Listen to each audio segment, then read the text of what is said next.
you guys who are listening and watching know at this very moment how long this podcast is going to be. We have no idea how long this podcast is going to be. We have tried to cut this thing down because we could talk for 8 hours on this podcast. And shout out to our followers and lovers of the podcast, the freaks. You guys are good with long ass podcasts. You always leave me messages on X, on Twitter. Look, we cannot do, guys, 4-hour podcasts. We also cannot do 2-hour podcasts. Okay, we got to sleep. We got to find some time to sleep so we can function in regular society. But if we no longer become the best kept secret in wrestling podcast, we can do as many fucking hours y'all want us to do. Y'all want a 10-hour podcast, we do a 10-hour podcast. Y'all want a 12-hour podcast, we do a 12-hour podcast. So you got to continue to let your friends know, your family know, this is the best kept secret in wrestling podcast. That's Freaking Wrestling, and this is episode 186. We probably should already maybe title this one Yeet or something to that effect, because boy, do we got some conversations to have around Jey Uso, around Charlotte Flair, the Royal Rumble in general, Monday Night Raw. There is a ton, but before we get to that, we got to introduce ourselves. I'm Matt. Eshaun's in the house. Rhodesia's in the house. Make sure y'all say something so y'all pop up on camera right now. So it just... Hi, it's Rhodesia. There you go. Boom. And then they see all three of us on YouTube. You know how it goes. There it is. March to 1,000 YouTube subscribers is on. I've been talking about it. Love and shout out to everybody who has subscribed, who may be new to the podcast. We are up to 692 subscribers.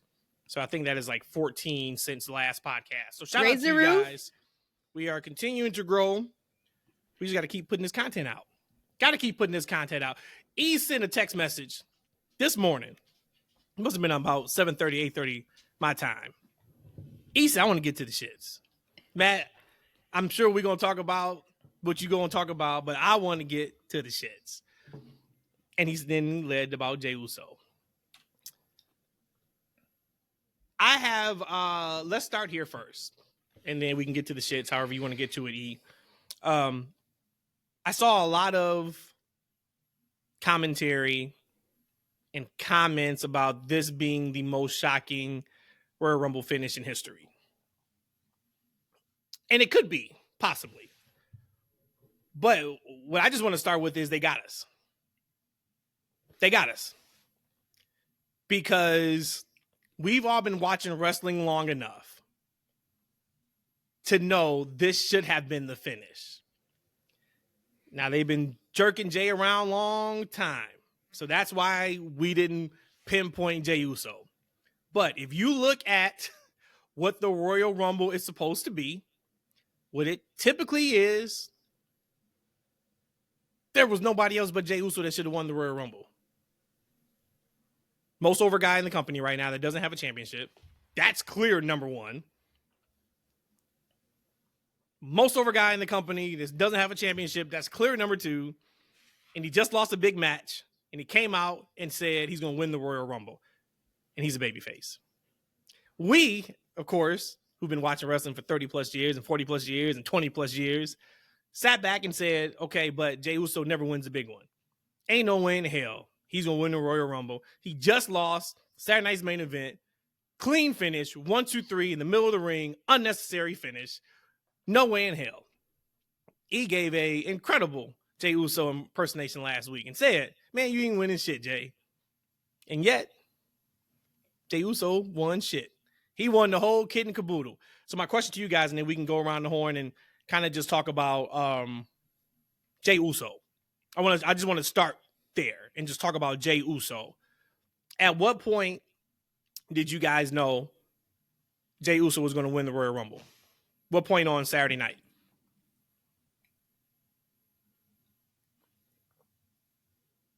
Well, I guess we're going out of order on this one. That's fine. So, I didn't know. You know, I try to watch these shows just as a fan. I don't try to analyze it. I try to sit back and enjoy the show. I was watching the show with my kids, and I was hyped. Like, after he won, I said, Jay's alive. He's alive for me.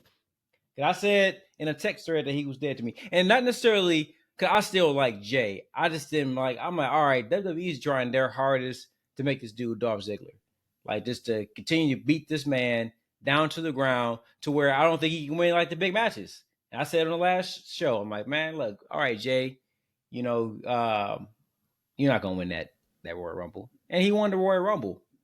And you think about it, if we trying to analyze this what's happening, like John Cena shouldn't win that, right? He kind of told you beforehand how it would kind of go for him. Like, oh well, if I lose the Royal Rumble, I got an elimination chamber, And his story is gonna be about him trying to find a way to get that match that he thinks he deserves on his way out. Like, right? He's not going to get on his first go. Like, he wants to kind of build some hope spots. He wants to get kind of people involved in the journey of him trying to get that carrot of that championship, that 17th that he's looking for. Right. So it kind of wouldn't make sense for him to win. But with that being said, I still was super shocked that Jey won. And maybe that was by design. So even when it was just the two of them, you were still like, so when it was the two of them, when it was just Cena and Jey, and if you had to pause, you had to pause it. And all right, E, who's winning? You still thought Cena was going to win, or did you have Jey win? I'm still watching just as a fan. Okay. I have my boys there, and they've been with me through the whole show. My youngest son, actually, Ian, who I thought was going to kind of check out at some point, he was super intense on this back and forth with Jey Uso and John Cena. So I'm watching it kind of just with him. Like, I have hey, look, again, I don't know everything about wrestling. I'm not in the bookie meetings. Maybe Cena does win tonight, is what I'm thinking. Or it could be Jey. Actually, I'm still surprised Jey got that far. If you look at it, at some point when we actually kind of deep dive into the Rumble, if we get to it, I have no idea what's on the docket. I just told Matt I didn't want to be up to midnight Eastern Standard Time talking about wrestling because I got to get up in the morning. I'm like, so I don't know where we at. But we get to, if you look at the last 15 competitors, like, it's a plethora of, like, main eventers. Like, right? And I didn't see Jey. If I was to rank who was going to win, he wouldn't have been in my top 5. Mm-hmm. Like, right. So when he got to that point, I'm just astonished. I'm watching the show. So for me, I had no idea that Jey was going to win. But when he won, I was floored. I'm a Jey guy. I wanted E to go first because he was so passionate about it. Remember, I told you I had to watch him on Suicide Watch when he said that Jey was dead to him after losing against Gunther. The question you asked, what did I feel about Jey winning? No, I said, when did you know Jey was going to win? I only knew once he threw Cena out. Remember, first off, I don't book the bloodline, but there was a beautiful exchange when they were on the outside of the ropes where I'm like, oh my God, kind of like when I had said that Jey got pinned and the earth stood still and time stood still. It kind of almost felt like that again for me when it was between John Cena and Jey. I did not know until he actually threw Cena out. So were you drunk Saturday night? You were drinking a lot of wine because you sent me a text message and said Jey Uso was going to win, and that's while the match was still going on. Yeah, but that was early in the match when you said against John Cena. At that point, I didn't even think Cena was going to still be there. I said when during the match did you think? But yeah, you sent it to me at what time did you send that to me? It was it may have been last 2, and you sent me a text and just said. I would say this. When we got, like he said, when you get to like after 15, business picked up. I think Roman came out around the 15 number. He was number 16. Yep. 16. Okay. Yep. Yeah, so you said at 9:23, so 10:23 Eastern time. You said Jey's going to win. So then let's fast forward. By the time we got to maybe the last 8 people in the ring, again, you got a lot of your heavy hitters. But when we got down to like the last 4 people in the ring, maybe even 5, I think I even made a comment out loud like, I didn't expect these 5 to actually be in the ring at this point. Maybe again, for the exception of John Cena. And I think that's probably when I sent it in that maybe Jey was going to win out of those people that was in there. But I probably was drunk when I sent that to you. I'll go like, if that was Wino Rhodey, I can imagine Rhodey just throwing a name out there. Not necessarily in the moment, I'll believe it. Yeah. Like, hey, you know what I'm saying? Hey, Santa Claus can win. Like, I can kind of imagine that. But no, like, it was a total surprise. It was a total surprise. But for me, y'all, the shits of it for me. I don't know what for y'all, because I know there's been some. I always said that, look, there's the hardcore fans, and they have their opinion on who they think's over and who should win, etc. And then there's like everybody else. Like, I didn't know. I woke up, I want to say like the next day, I had no idea there was so much Jey hate online. Like, right, I knew there's always been a couple people who always said that he eats too much and his ring work isn't there or whatever the fuck. But I had no idea. Like, there was a stat on YouTube at some point when I think it was like 15,000 like dislikes to 12,000 likes. Like, that's a bigger number than I would think. Because to me, I feel like it's just the same couple hundred people saying the same stuff all the time. And I'm kind of wrong in the grand scheme of where things are. But 15,000 and counting is a lot of people, to the point to where Jey was interviewed on the, and I don't actually, at this point, we barbershopping right now, y'all. I'm not giving y'all facts right now. Okay. I believe it was some interview and Jey actually responded. He cares like, look, I gotta do me. I'm not worried about the haters. Long story short. It was on the McAfee show.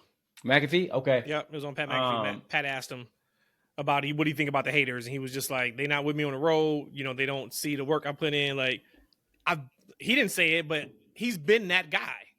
Like, we are not going to do that to Jey Uso. We are not going to act like he didn't help carry the COVID era. Roman, absolutely. But if it was like 1A, 1B, right, it was Jey. The work he did, those promos he cut against Jimmy, like against Roman, with Roman. So we're not going to do that. So, E, to your point about how many dislikes it was, Bushman had sent me a text probably Sunday saying kind of the same thing. Like, man, like, I thought the Rumble was incredible, but I get online and like people are like completely shitting on Jey. And he called them trolls. I said, they're not trolls. In this particular instance, they're butthurt fans of CM Punk, of John Cena, of Roman Reigns, of those guys. The hardcore fans. You think so? I know so. Because there's always been a little bit of spatter of, oh man, yeah, he yeets, but wait till the bell rings. I got some of that on that tweet that blew up that we talked about last week. Some of the cool tweets started get to, but then the bell rings. Or he's only got 4 moves. You know, the same old tired shit. I was talking to somebody in person a couple days ago, and they hit me with that. So it must have been on Sunday. And they're like, man, they're going to have to change course because the internet is going crazy about Charlotte and Jey Uso winning. And I was like, well, no, that's only the internet. And we'll get to Monday Night Raw. I said, because when that show is over, you got 70,000 people who are happy with the finish. Hello. It worked. Doesn't matter how many dislikes on a damn YouTube video. None of that matters. It matters what it looked like in that building with 70,000 people who were all excited and happy. I think it still, though, was... I get your point, but I still think that it was primarily Jey haters, just because I absolutely wanted Cena to win. I think I was even going on a limb and said I don't mind Punk winning the Rumble. And when Jey eliminated Cena, I actually was excited for Jey. So when you say, you know, the Cena lovers, the Punk lovers, and they got butthurt, I don't. Maybe there's a segment of people like that. But for me, being a Cena lover, like, I didn't feel bad in any little bit. Could it be because I know that he's going to be here this whole year, so there's going to be a campaign around him? Maybe. But for me, I was never like, dang, that sucked. You're not, because you are not you are a sensible wrestling fan for the most part. That's number one. Remember, I said the hardcore. I'm talking people who eat, sleep, and breathe CM Punk, eat, sleep, and breathe John Cena, eat, sleep, and breathe Roman Reigns. I'm talking about the people who have them as their profile photo if they have a Twitter account or if they have a Facebook. I'm talking about that segment of the group. Because anybody who watches this thing would not have an issue with Jey Uso winning. Now, you can say, man, I wouldn't have picked Jey Uso. Or what's going to happen when Jey Uso has to have the match with Gunther if they wasn't blown away by the Saturday Night's Main Event match? Cool. We're not talking about them people. We're talking about, to East Point, the 15,000 dislikes on a fucking YouTube video, or the people who were going ham for 36 hours on Twitter and Instagram talking about, you know, Jey Uso this and Jey Uso that. Those are small vocal minority guys. You're not doing the Cody Rhodes. This ain't Cody Rhodes from last year. You are not going to have an uprising on social media and then they're going to pivot to giving somebody else that number one contendership. That's not happening. So my answer about when I knew Jey was going to win. So I was watching a lot of interviews and stuff, you know, like whenever there's big shows, I like to watch as much, you know, interviews and promos as I can. CM Punk was on Pat McAfee's show on Friday. and he stooged off that he wasn't winning, which I was irritated about. And I'm sure he didn't mean to do it, but Pat McAfee is trying to get the hard sell on for the match, and he just basically says, this is your most important match, your biggest match of your career. And CM Punk downplayed it, and Punk goes, well, yeah, the cool thing about being part of this part of my career is every match I have going forward is the biggest match of my career. I said, okay, well, he's not fucking winning the Rumble. All right, he just downplayed it. Okay, so now I knew Punk wanted to go in. And I think maybe I don't remember who I picked. I think it was either Cena or Punk. Because I can't remember what I picked either, but it was one of them. So then I knew he was out. I knew, and this is no BS, that Jey Uso was going to win the Rumble when he wasn't number 1 or number 2. Because you have to yeet. And I know that sounds crazy. I see what Hogan you mean. thing back in the day was Hogan must pose. Every pay-per-view, Hogan must pose. When Jey Uso was not number 1 or number 2, and I thought he was going to be, I said, oh shit, he's winning the Rumble. Rhodesia, I gotta pause you, man. Brody, you live with the man. You've been married to him for 35 years. Is he fucking serious? Yeah, but it's valid. He is always the guy who's a step of everybody, right? Oh, I knew Sixth Sense. I knew that dude was dead as soon as the credit rolled. Like now he's turning on the Royal Rumble. He knew from the jump that Jey Uso was winning. Come on, Matt. I do believe him too, but I do because if you think about even on the women's side, and you have to give certain people their props, that you have to give them their accolades and pop and circumstances. And if you don't, it would have been a disservice to the fans that came to come to see this person. So if I don't get to see in Yeet, I guess in this case here, I don't know much about Hogan, and you said the pose. I wasn't watching during the time. So I didn't know that was really even the thing, but I get it. I get it, just like how Penta got an intro and Ray got an intro. So Penta got his, but even more so let's look at the women. Charlotte. Mm-hmm. Charlotte took her sweet ass time getting down there, right? She had the pyro. She had all of it. But there is no crowd interaction. Jey Uso has the most crowd interaction of anybody who is in wrestling right now. You can't have a show like that and not let those people yeet the way they need to and want to yeet. So, you may not believe me. I knew at that point, I was like, wow, that's fucking crazy that they're about to do this. So it happened. I believe that you believe you, but I don't believe in the moment that you did, though. But I believe that you think right now you did know. No, I haven't told Rhodesia that night. I haven't told her that night. That's what it was. I loved Cena, of course, being the guy to be eliminated by Jey Uso. I thought that was fantastic. Jey was on Shannon Sharp and Ocho's podcast on Sunday night. And he had said, they asked him, like, what did John Cena say to you? Because after, the business was done, John Cena gets back in the ring and they talk. He told him, like, I remember you on your first tour in WWE and I told you, just be yourself. And then he said, Cena said, look, like, this is because you are who you are. And of course the crowd was going crazy. So I thought that was a really cool moment. I loved Cena's incredible statement at the press conference afterwards, basically saying that I'm going to be in the Elimination Chamber because it's best for business. I need to be the 17-time champion. I thought that was awesome. That's something we don't hear from him. We'll talk more, of course, about Cena here in a little bit. But I thought that was just great business. I think that Jey Uso also, so in that Nightcap podcast and on McAfee's show, from Saturday night to Monday before Raw, he said the win hadn't hit him yet. Like it hadn't hit him. Okay. He's like, maybe when I get home on Tuesday and I sit down, but he had his son in the hotel room with him. He's like, we just been talking about it, but it hasn't really hit me that I won the Royal Rumble. That shit hit Jey Uso on Monday night in the ring. Mm-hmm. Man, boy, for that crowd to have been yeeting for 5 minutes, ask for one more time, they give it again, and then that emotion that just came out of Jey Uso, I was so happy that when he got that ovation from the crowd. If he had any slither of a thought of, damn, maybe people are doubt, right. yeah, mm-hmm. Right? Maybe they right. I don't deserve this, or I shouldn't be the guy. That should have been erased. But if you are a wrestling fan who you still don't know why Jey Uso won the Royal Rumble after watching Monday Night Raw and that reaction, we just don't watch wrestling the same. It is clear as day. I don't know of any wrestler that would have gotten that type of a reaction. Punk wins it. He's not getting that type of reaction. You go down the list. Cena, Roman. Right. I mean, those are probably your top 3, top 4, right? Then you go Seth, you go Sammy. None of them are getting anything remotely close to that type of reaction. So that was kind of like a stamp of that was the right call, 100%. We are believing he is winning the title at WrestleMania, right? Can I divert to I don't book the bloodline? No, he's not part of the bloodline anymore. But out. no, he's out, always pal. a part of that bloodline. He will always be a part of that bloodline. I think he would have to win at WrestleMania.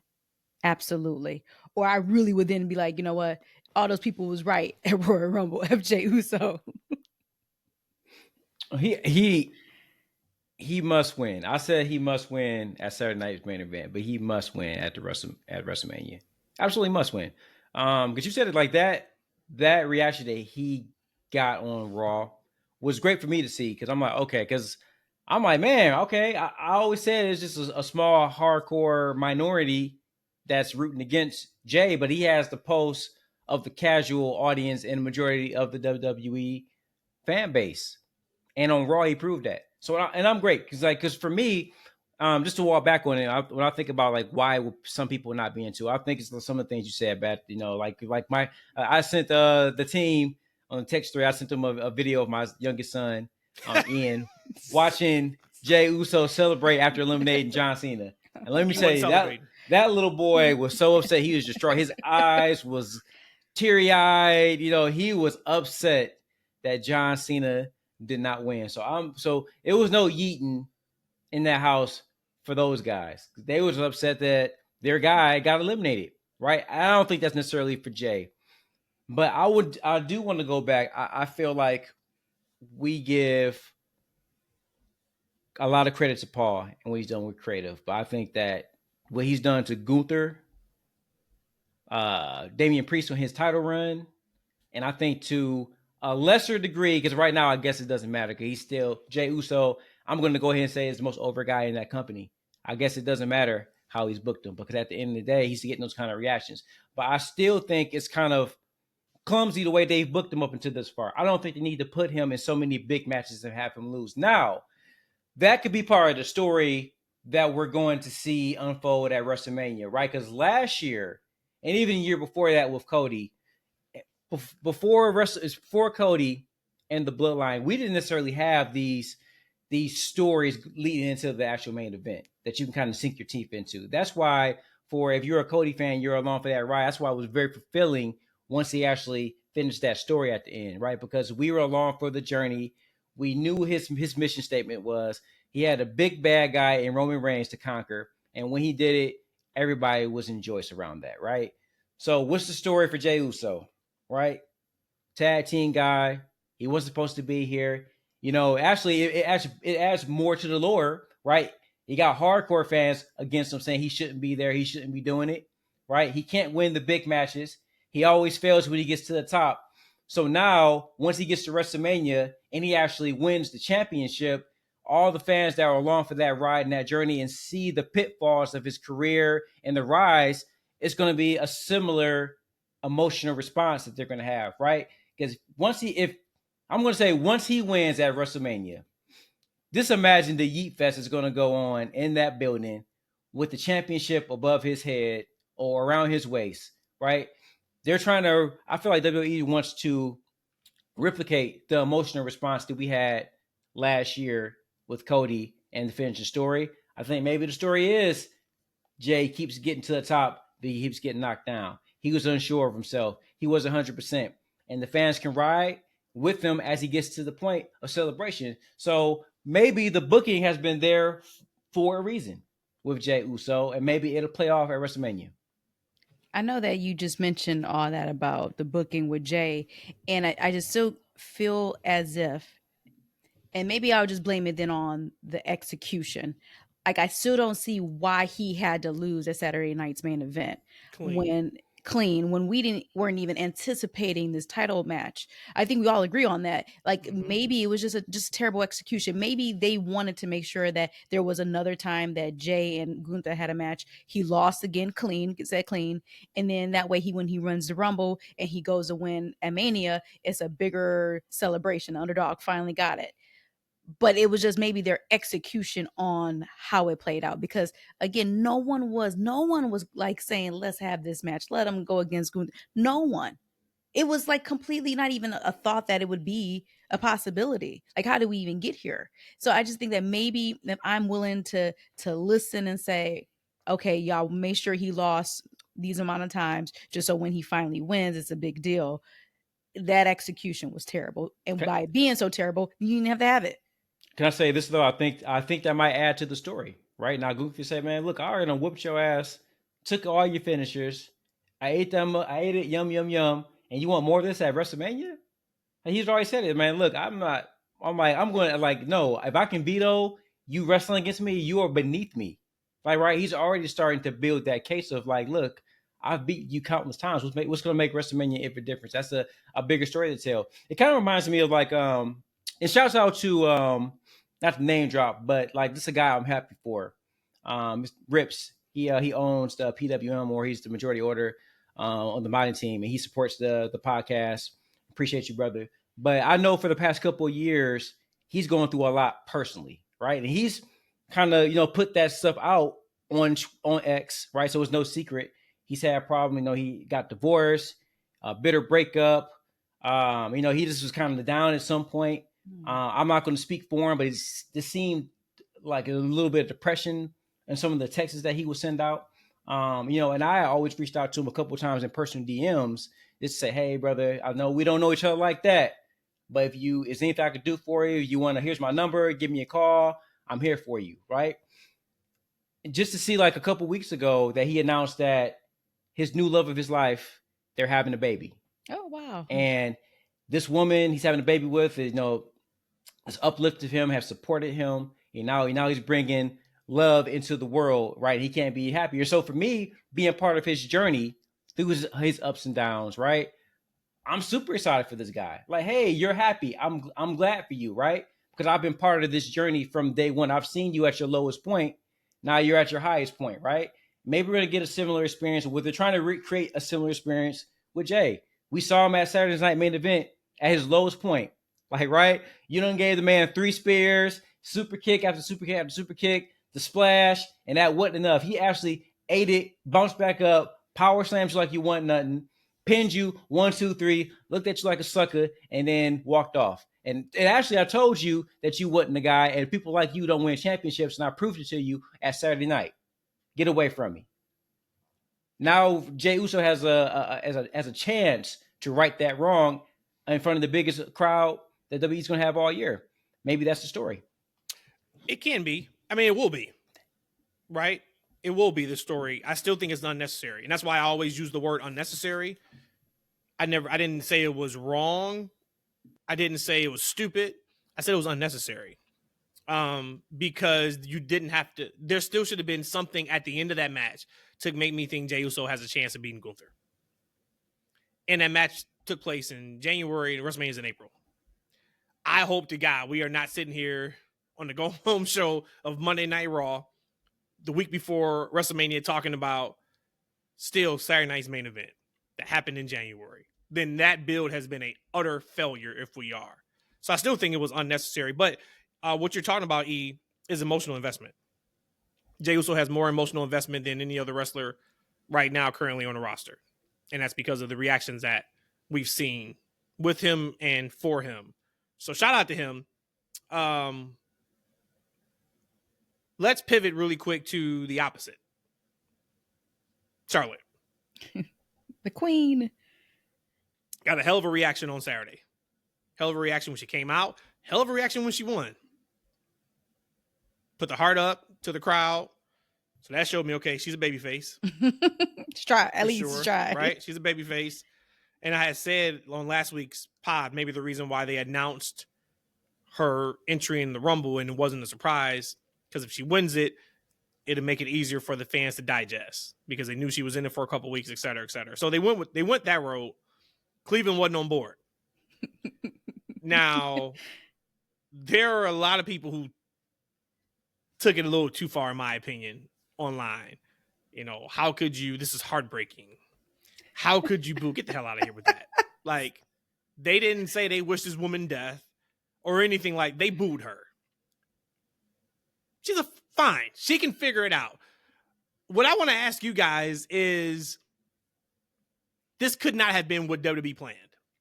And even Charlotte, because she started, pouring her heart out. She got the boos, and then she tried to switch it to, you can boo me, but I missed you guys. I love you guys. I don't care if you boo me or you woo me, blah, blah, blah, blah, et cetera, et cetera, et cetera. Blah, blah, blah, blah. And the crowd was not buying. They kept booing. They wasn't buying, they was booing. Why do you think the WWE thought she would get cheered? And not to say we knew she was going to get booed, but why do you guys think, from showing those video montages, that really wasn't endearing from a babyface perspective? We didn't see her working in the gym to get back. We didn't see surgery footage. We saw her on a yacht saying how great she is. I don't think they thought that she would be cheered. I think they just thought that she would get a reaction. And I think it was evident on Raw when she first came out, start pouring her heart out, and her being the veteran that she is and as good as she is, she was able to try to navigate through that conversation. Correct me if I'm wrong, because I don't remember watching all of Raw. Didn't Rhea come out? Yes. So at that point, they had already decided that Charlotte was going to get into some kind of feud with Rhea. Now, I know Charlotte said that she was going to go to NXT and she's going to go to SmackDown, but I think, and this is what they've been doing, I think, a lot lately, is especially like with Punk, they are trying to get reactions from the live crowd to see, like, are you buying this? And they'll even say, like, what if I go against this person? If I want to go against that person? I think they're doing that like as a test subject to see what is a better pop with the crowd there. But for me, when they brought Rhea out in her thing, I didn't expect her to be a true baby face. Again, you showing Charlotte half dressed, super sexy in the airplane. I don't think that is a baby face type of character. It's a character that's probably might be a little bit too good for you, kind of thing. So for me, I don't think that they thought that it would be her coming back on Raw, not at the Rumble, but out Raw to cheers. I think they just knew that she was going to get a reaction, which she did. And we know a reaction is better than no reaction. So real quick, E, before you go. So then if that's the case, why have her come out and cut a babyface promo? But why would then they have Rhea come out? That would then my argument would be, why would Rhea still come out? Oh, well, I mean, they said it why. They planted the seeds of the WrestleMania match. That wasn't a babyface versus heel dichotomy when they were talking. They were talking, look, we're 1-1. When you beat me, I was a kid. You still don't respect me. That wasn't heelish per se, but I think if they were just like, hey, go out there and have a reaction, she wouldn't have went out there and started with the last year was the hardest year of my life. But why not? She's a veteran, and if I would think that she would have been able to handle her own promo in the ring, why would she not be able to go out there and tell her story to kind of test the waters and see what's happening? Heels don't talk like that. Heels would say, I was gone for a year and a half and I still beat your favorites. That's what heels say. Well, maybe they're trying to test the water. Okay. I'll say this though. When she won, I was disappointed. I was a little disappointed. And I told y'all, like, yo, I'm gonna give Charlotte a chance. Something about her. Yeah, you was excited about it. Right. But I wasn't necessarily ready for her to win the Royal Rumble as soon as she comes back from a year-long injury. I wasn't ready for that. I was hoping that at least they kind of ease her back into the title scene. Maybe give her a high-profile match at Mania, and then maybe after Mania she challenges. I didn't know they were going to hotshot her right to the top. So a lot of people say, why the hell not? Why wouldn't you, right? Mm-hmm. So as far as the love or hate fest that Charlotte, I mean, that doesn't surprise me. The Jey stuff surprised me more than the Charlotte stuff, to be honest with you. And when you asked about her promo was very confusing to me because a little bit all over the place. So I would agree. I mean, Rhodesia said she's getting a reaction, right? Now, I kind of feel like they should be smarter than to send somebody out there and cut grayish promos, right? Yes. So she comes out there, she's cutting like a babyface promo. Hey, boo me or woo me, I love you, right? A heel doesn't love the fans, like, right? So that's sorry. Now I want to tell you how much I struggled to get back, you know, and how much I needed to get back, and you know how much I love the fans. I wanted to get back in front of you so I can, you know, and they're booing the whole time, right? And so this woman, and you can tell that she's getting. You know, just like Jey did, we didn't. It got to so much talk about it, right? Hell yeah! Like it got to Jey he cried a little bit, which like we kind of talked about, like, but Jey's non-conventional promo was a great promo because of how emotional and real it was. And you guys have always said throughout the whole Yeet train that you guys wanted some real stuff. Well, we got a real ass promo. I don't know if any of that was scripted, because it looked like at certain points he didn't know what he wanted to say. Dude, it couldn't have been, right? Like, he knew his final line. Have been. Yeah, that's all he knew. He knew. He stuck that final line, though. Yeah, he knew that last bullet point, but everything else, you could tell he got lost in the moment. Hell yeah. And he was speaking from the heart. And he probably forgot all the bullet points to that part. And he just like, look, I'm speaking from the heart. And you could see the emotion. You saw it come down his face, right? Charlotte, and I'm not saying she tried to do the same thing, but they tried to give her time so she can have her emotional conversation with the WWE audience, and they weren't having it. Like, right? And that first half of her promo it's not a heel promo. It's not at all. Like, her presentation leading up into it is just like the same heel Charlotte Flair that we've had for years. The yacht, the money, I look good, I'm important. Same shit she's been doing for years, right? Which has always been more of a heel type of stuff to do, right? So she's cutting this promo. They're not into it. Rhea comes out there. Rhea is an uber babyface. So you got Rhea, and they've already been booing the shit out of Charlotte Flair, who's just returning, right? So at this point, Charlotte is smart enough. Okay, now I'm going to start healing it up a little bit. Right. Right? She starts healing it up a little bit, and I think her verbiage to Rhea was heelish. And part of it is because I don't know if she even does it on purpose, but she has a very commanding presence on the microphone. And it's almost like she talks down to the audience. Mm-hmm. She talks down to her opponents, right? You're still the kid. You haven't learned. Like, right, just her inflection of her voice is very heelish and obnoxious, right? So now she switched over to a heel. So now she's being a professional, but I don't honestly think that her dialogue and what she would have said to him would have been any different. Like, right? I think it would have been very similar in delivery and what she said. I think the kid, and you haven't learned, would have came out regardless if she was getting booed or cheered. I think that was part of it. I agree on that. I think she would have said that same thing. Now, right? Maybe, but it does sound different, E. It does sound different. You could say that same line, but it does sound different if she was to say, Rhea, you still haven't learned, kid, and tried to walk away. That sounds different than what you said. And that's how she said it, with that squeakiness, because I am better than everybody. Hey, no, and look, you know what I'm saying? Hey, look, no, I'm with you on that, but let me tell you something. If I'm in a heated back and forth with somebody, and somebody turns their back on me and say, you ain't learned, kid, hey, no, bitch, turn back around, man. I ain't done with you. Like, right? I still got heat with you. Right? I still got heat with you. But no, you're absolutely right. The inflection of voice. And it's like, to me, y'all, when I think about Charlotte, man, she's very much like Triple H to me. Like, she's like the female version of Triple H. She just has such a commanding, dominant presence on the microphone in the ring that she just she almost overshadows everyone she's in the ring with, to the point to where it's kind of hard to see outside of what she's doing. And so, for me, I'm just not very interested in seeing her, you know. And I think Tiffany's going to be the one. We ain't got to that yet. Has to be. Right? I think Tiffany's going to be the one. Has to be, yeah. But I like, man, I told y'all before, like, you know, you got... You know, this is, you know, look, this is top shelf, you know what I'm saying? What's top shelf, the best vodka you can get, Rhodesia? What's the best one? I don't know. I don't drink hard liquor like that no more. So let's just go with... Oh, shit. Grey Goose? Grey Goose probably is I was thinking Grey Goose, right? Yeah. What's like, you know, Grey Goose. 5 o'clock. 5 o'clock is bottom shelf. And that's what coated my stomach. Oh, regular. You go regular Smirnoff. Smirnoff vodka is regular. But you know, I wouldn't put she's on the bottom shelf, right? She ain't the bottom shelf, but she's like in that middle. She's like that drink that you, oh, this is good. She's But then Tito's. you got Tito's, right? She's like, oh, this is good, right? This is good. But then you get the goose, and you're like, oh shit, this is smooth. This is smooth as shit. Like, right? I see the difference. And I just feel like Charlotte, she won't be able to turn it down enough to let Tiffy shine like she should.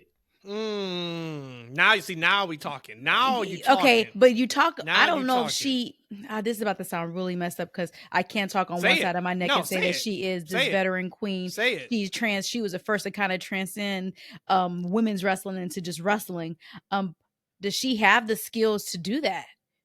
To not, like, when you're like the person, it's kind of hard to dim that light. We see it with Rock, we see it kind of more now with Roman, and even Roman is trying to play down he's taking losses, getting beat up, but he still commands the ring and your attention if he's standing next to anybody. I don't know, one, if Charlotte can do that, if she has the ability to do it, or if it's even just possible right now without training our minds of the wrestling fans to get her to that point. Now she's going to make Tiffy look good.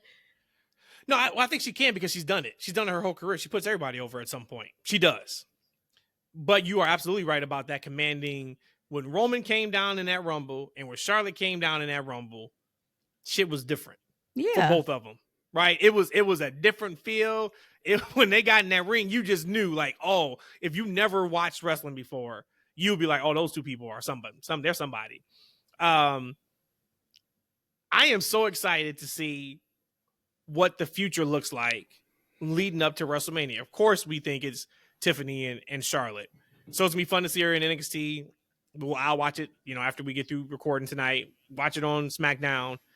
But what I will say is I am interested to wonder if there is going to have to be some form of a pivot. Because for her to put the heart up at the Rumble, now maybe that was just her ad-libbing. She was emotional and she did it. But to me, that was a clear-cut sign she's a babyface. And when the crowd booed, and I don't see the crowds just cheering starting next week. I don't. I think that's the reaction she's going to get. Now, how do you handle that? Because if Tiffany allegedly was supposed to be the tweener heel in this, she's going to get even bigger pops. Yeah. Now. But when you put her, face-to-face with Charlotte. Real quick, because I don't want to leave off of Charlotte yet. Without mentioning this, people were surprised that she won. And I know you said you were a bit disappointed, but I'm looking at to make the women main events, both titles, mean something, like the matches themselves be top tier matches. Who else do we have right now based off how we know the talent's amazing in that women's Rumble? Again, when we get to it, what the hell did we just see? Fantastic. Round of applause. Brava to those ladies. But I don't know anybody who could command 2 main event match, so 4 people total, other than a Charlotte. Now that we know that Charlotte's back, because Becky didn't come back. So, like, if you think about Rhea, Tiffy, Bianca, if we was able to get that some way somehow, what you have left was Charlotte. So maybe I can ask you, Ed, who would you have thought from what we had, maybe in the last 4 or 5, whoever was in the Rumble, who would have won the Rumble for you, knowing that they would have a main event match at Mania? I probably still would have liked Bianca to win at that point, and I would like to see her challenge Rhea. I talked about the story isn't there for the two of them. Now I think it's a profile match, right? 2 big names, and I'm sure they can heat it up in some type of a way. But my only thing about those two, you got Bianca, who is still a beloved babyface, and Rhea is also a beloved babyface. I think that people might choose Rhea over Bianca because, like, it actually is funny. I don't know if we get to the Rumble. We talk about it. Like, I felt like when Bianca had grabbed Jordan Grace by the hair when her and Naomi was embracing, like that whole pulled her by the hair and point her thing. Like, that was a very heel type of thing to do. So I guess they could, if they're trying to, plant some seeds on turning Bianca heel before the match, it probably could work. But maybe Bianca to answer the question. So, let's say if we are looking at what's trending on television, looks like it's being set up for an Io and Rhea match. So say if it's not Bianca. That's the match I would love, of course. I talked about that. Say if it was Io. So you have Io or Charlotte to win the Rumble, because those are going to be the two that are facing for the championships. Would have still wanted Io to win, or would you say, okay, if it's between Io and Charlotte, give it to Charlotte? So Io, love her, been a fan of hers for a long time. She's not there for me. Like, right, if I'm booking, if I have the book, like, right, and I have like a pecking order, like, I will always find something for Io in a high profile. She'll always be an important part of my show, but she's not going to be in the top with Tiffy, Rhea, Bianca, or even Charlotte. I'll occasionally bring her to that point to have her be in the mix of those guys, but then she'll always kind of go down to being like top of my mid card. That's who she is to me. She's top of my mid card. Like, she's just missing. So I know what I feel that she's missing, but she's not the big enough name as those people to me. If I had to pick Charlotte and Io, I would pick Charlotte. And I think that's why they went. I think that's why they did that, because I think you can thrust Charlotte into, and this is what we're going to see. So this is a great conversation that we're having right now. You can put Charlotte back in that spot because she's Charlotte. No questions, no ifs, ands, or buts. Send her to NXT, send her to SmackDown. She'll pick her person. She's Charlotte fucking Flair. She doesn't need to. You don't need a story. She can say, Tiffany, I'm coming after you. That's the match. And it could arguably be one of the main events on either night 1 or night 2. That's how great that match is going to be. With Io, you do need a story. Right. So if we are going to do Io and Rhea, her winning the Rumble and then saying, and I get your point of, she wouldn't be my Royal Rumble winner. I know that you're kind of saying like she would be, I'll find something for her, but she wouldn't be going against Rhea or Tiffany, but she's maybe in that spot. That's the story we need to tell. We need to build some story around Rhea and Io. So when it does come down to maybe she wins Elimination Chamber and we do get on that 30-day road to WrestleMania, people are invested in that match. Plus, she couldn't have won because she came in number 1. I mean, I gotta tell you, man, Io and Rhea, that's not a Mania match to me, man. I don't know. It doesn't matter how they build it, to be honest with you. We'll talk about our way too early WrestleMania matches, we think. But hey, let's go back to Charlotte and Tiffany though, because you talk about like what were they thinking about when they were booking her. If we truly are going to get a Tiffy Charlotte match, right? And maybe it's by leading to the next segment. Like, there's no way that the crowd would cheer Charlotte over Tiffy. They've been charging. I mean, they've been cheering Tiffy when she's been playing up the hill, right? Like for months, for the entire year. You think they're gonna at this point they're gonna cheer Charlotte just because she's? And like, here's the thing. I think a lot of I think they don't understate like the returning hero. That works for a lot of wrestlers. I don't think it works for like the major heels. No, it depends. It depends on how they present you in the lead up for you coming back. I do think it would look completely different if we would have got you compared to Triple H. Perfect comparison. Triple H went out as a heel when he tore his quad, and all we saw with the YouTube Beautiful Day videos of him busting his ass in the gym, showing the surgery footage. So when he came back to Madison Square Garden, biggest pop at that point, one of the biggest pops we've ever heard outside of Stone Cold Steve Austin. They didn't do that for Charlotte. She was gone. She was gone. She was gone. She was gone. I'm announcing for the Royal Rumble, looking pretty and beautiful, glitzed out, and I show up in the Rumble and I win. Yep. But I don't like the whole she has been given everything. Everything is given to her. Y'all get the fuck out of here with that. Please. Let's not do that. I thought we were so past that already. Yeah. I mean, I give y'all beefs on she's the same character after all these years. I can give you all of that. I don't necessarily subscribe to that fully, but yeah, don't say that she didn't deserve it. Like, come on, like, But I would say that I was a little bit disappointed with the news. First off, when she first came back as Charlotte Flair, I'm like, dang it, she's not gonna be a luchadora. And then when we heard about the news of their personal life, I'm like, oh yeah, she's definitely ain't tagging with him. My hopes and dreams of her being in a tag team, intergender tag team, not happening. I tell you that it was dumb anyway. They heard that idea back in July pod. They was like, you know what? We're divorcing. That shit Oh ain't my working for God. either one of our careers. Hey, look, but the only thing I'm scared of now with this news, Like, right? Because, like, all right, like, before they announced that they had divorced, I'm like, okay, it makes sense. Charlotte's going to SmackDown, Andrade's on SmackDown.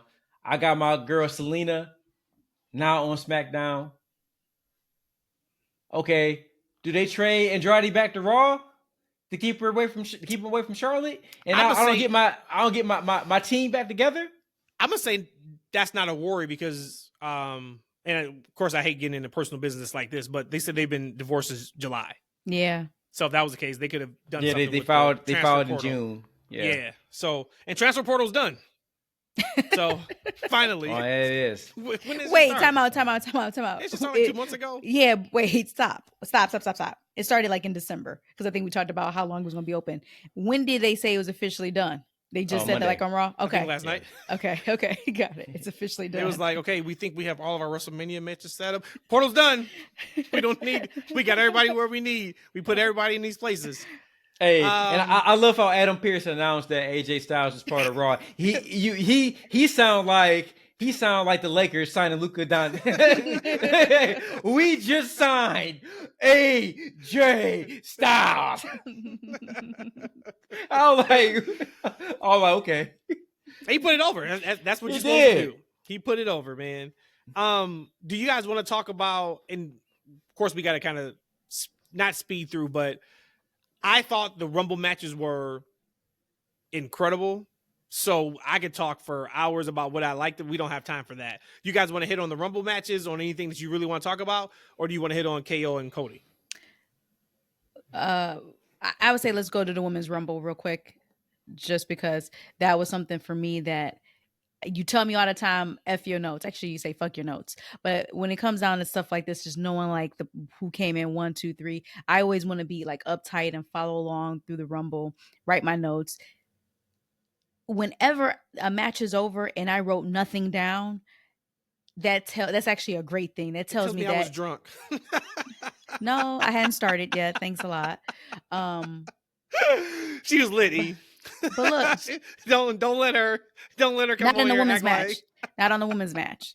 But when that match was over, and I'm like, if I looked at my beats per minute on my watch, it would have been super high because I was excited from when EO first came out as number 1 all the way to the end when Charlotte did win, and I was excited because again I knew I thought Charlotte was going to win. I have never thought that, and I thought I've seen some good war games and rumbles, but this was, again, being full of hyperbole at this point. This was my most favorite and the best women's Royal Rumble that I've ever seen. The spots in the matches were awesome. The placement of when the wrestlers came in, the stories they were telling with the style of wrestlers kind of in their phases. To me, it just was executed perfect. And there was so much synergy just in that whole match. And when you have 30 people, it was an incredible thing to watch. So I was super excited. I'm like, wow, everybody else who went after this, they stole the show. The show to start it, but they just stole the show.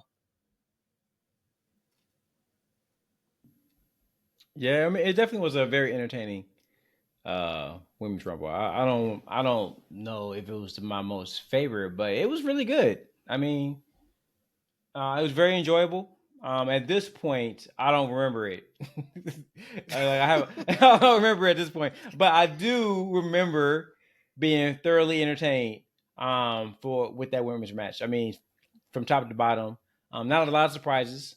But the surprise that they had was really cool. I'm actually, man, like Trish came out there looking like something, boy. I mean, I know. Woo. Trish came out there. Incredible. They said that was her original outfit that she first debuted in too. Yep.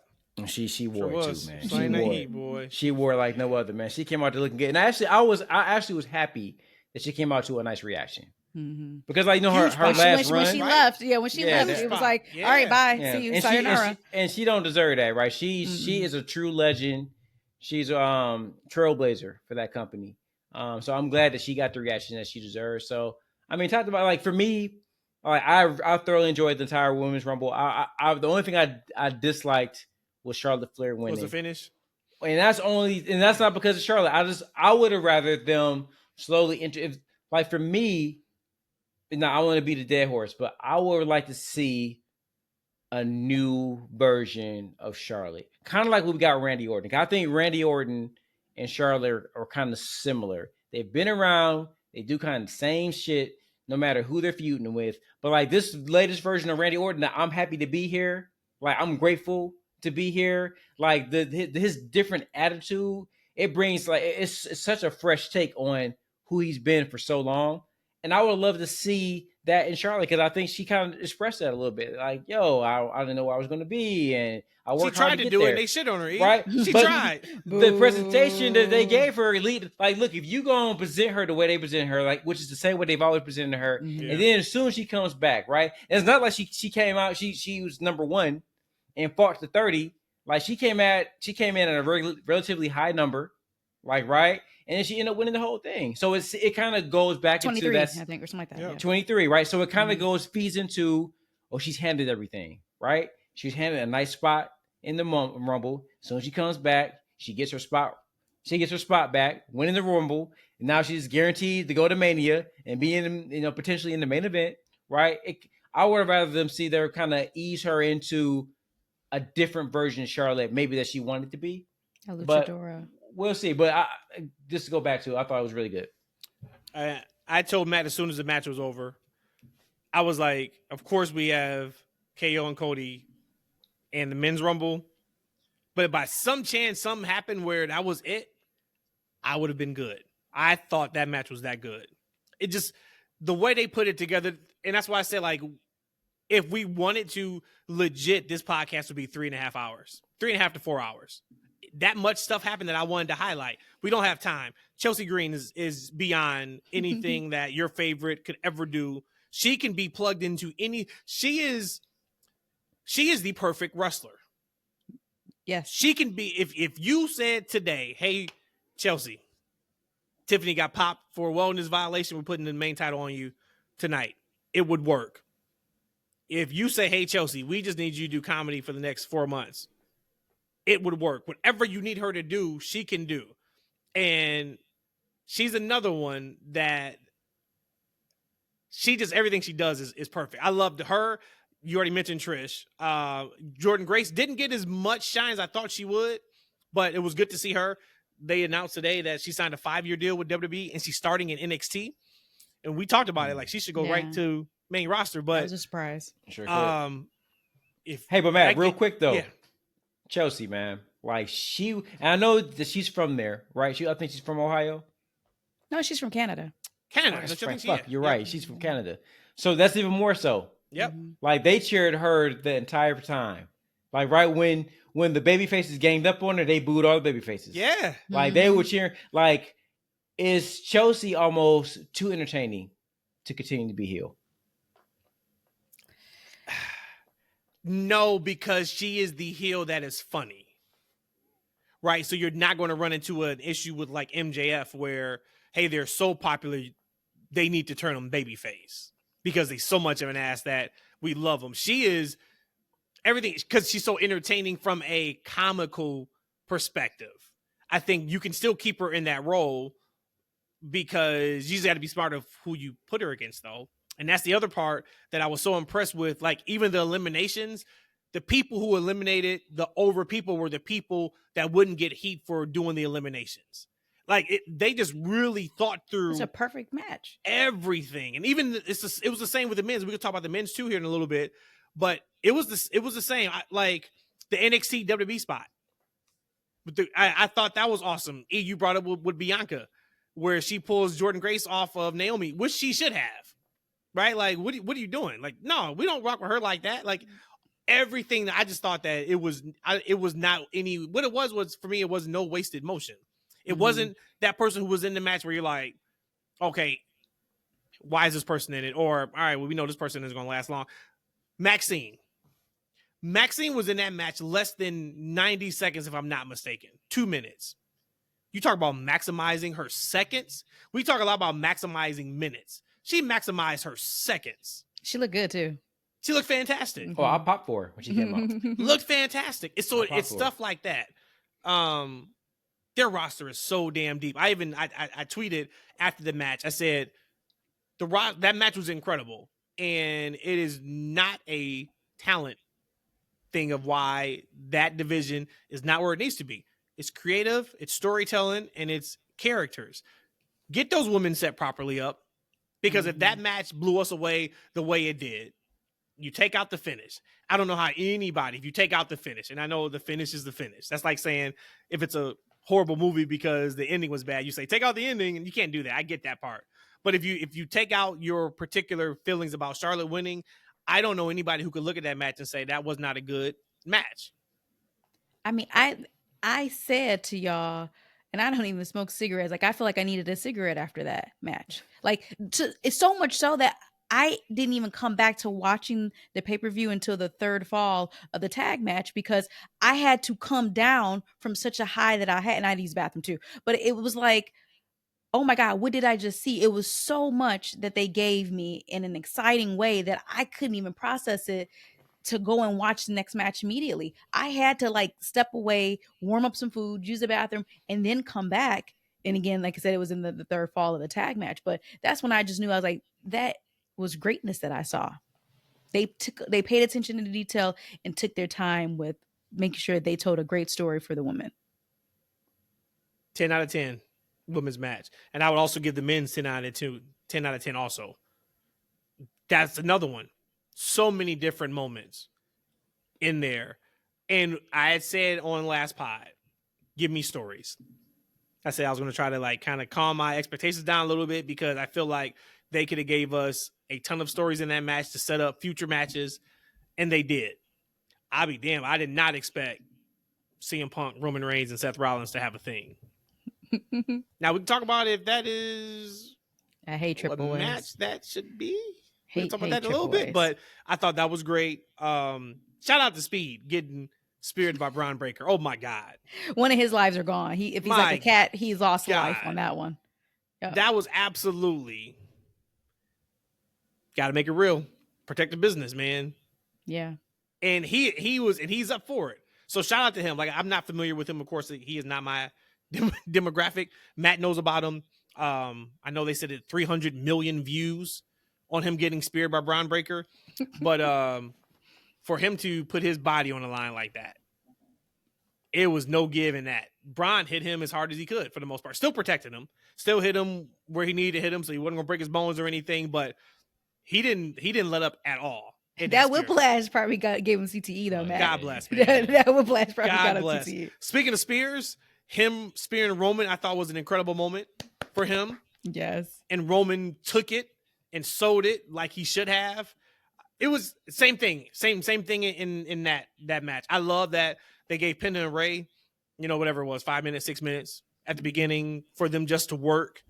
10 out of 10 on that one too. Was there anything that just really spoke to you guys? And I'm skipping over stuff. AJ Styles. I mean, like, that's why we just can't talk about everything. It was that good to me. Mm-hmm. And you said something about not too many surprises or not many surprises in the women's.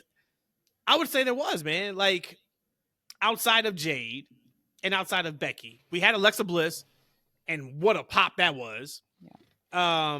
I can't remember everything. I didn't write anything down, but I thought we had enough to where Nikki Bella. Mm-hmm. I thought we had enough to where if you had a whiteboard, which I'm sure they did, and they sat back and looked and said, okay, what surprises do we have for the Rumble?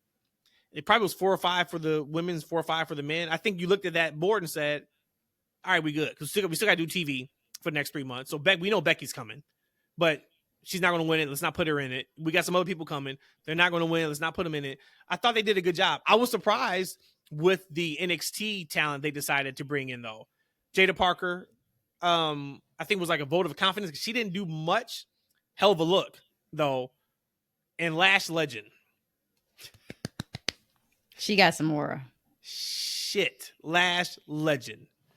She is one of those, you see that lady out and you say, what is that? You don't say, who is that? In a respectful way. Right? In a respectful way. You don't say, who is she? You say, what is that? She has everything. That woman is beyond. Bianca has that too.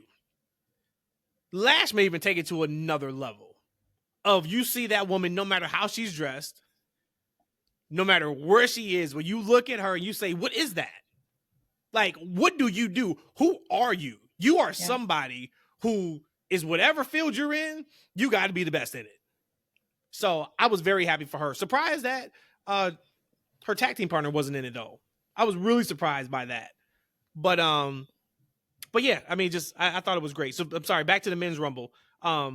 Anything that you guys were just like, this is incredible, I got to talk about? You think Goldberg is rolling over in his grave for all the spears that was handed out? I hope we just don't see Goldberg again. That's what I hope. I don't hate Goldberg like that, but I'm good. I don't need. You know what could happen? Ooh. Did I speak him up? What if? I don't know who Jey would go against.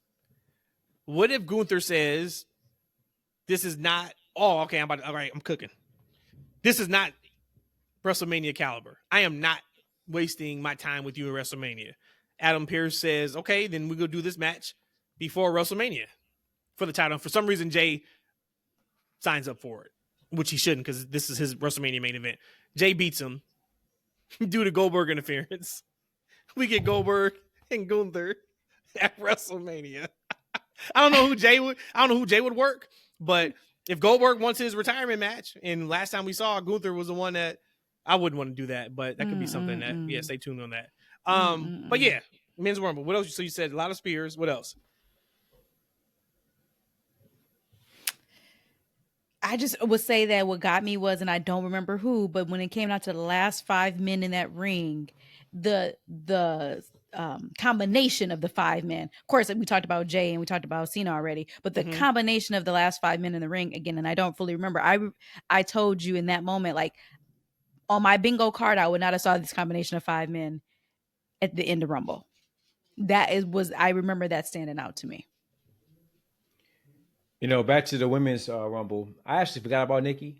Person surprised when she did appear though. But Alexa, I don't know at this point. I guess I forgot that but that was a big moment for me too. I was a big Alexa Bliss fan, so like when she popped up, I thought that was great. Like the NXT talent appearing in the Rumble, I feel like I expect to see the cream of the crop from them to be in there. I feel like going forward now with stupid Vince out of the way, you're going to see more NXT talent on the main rosters because you're going to kind of get a feel. And so I know you mentioned Lash and Shakira. I feel like so the two of them look great together, but Lash is definitely the Shawn Michaels of that tag team.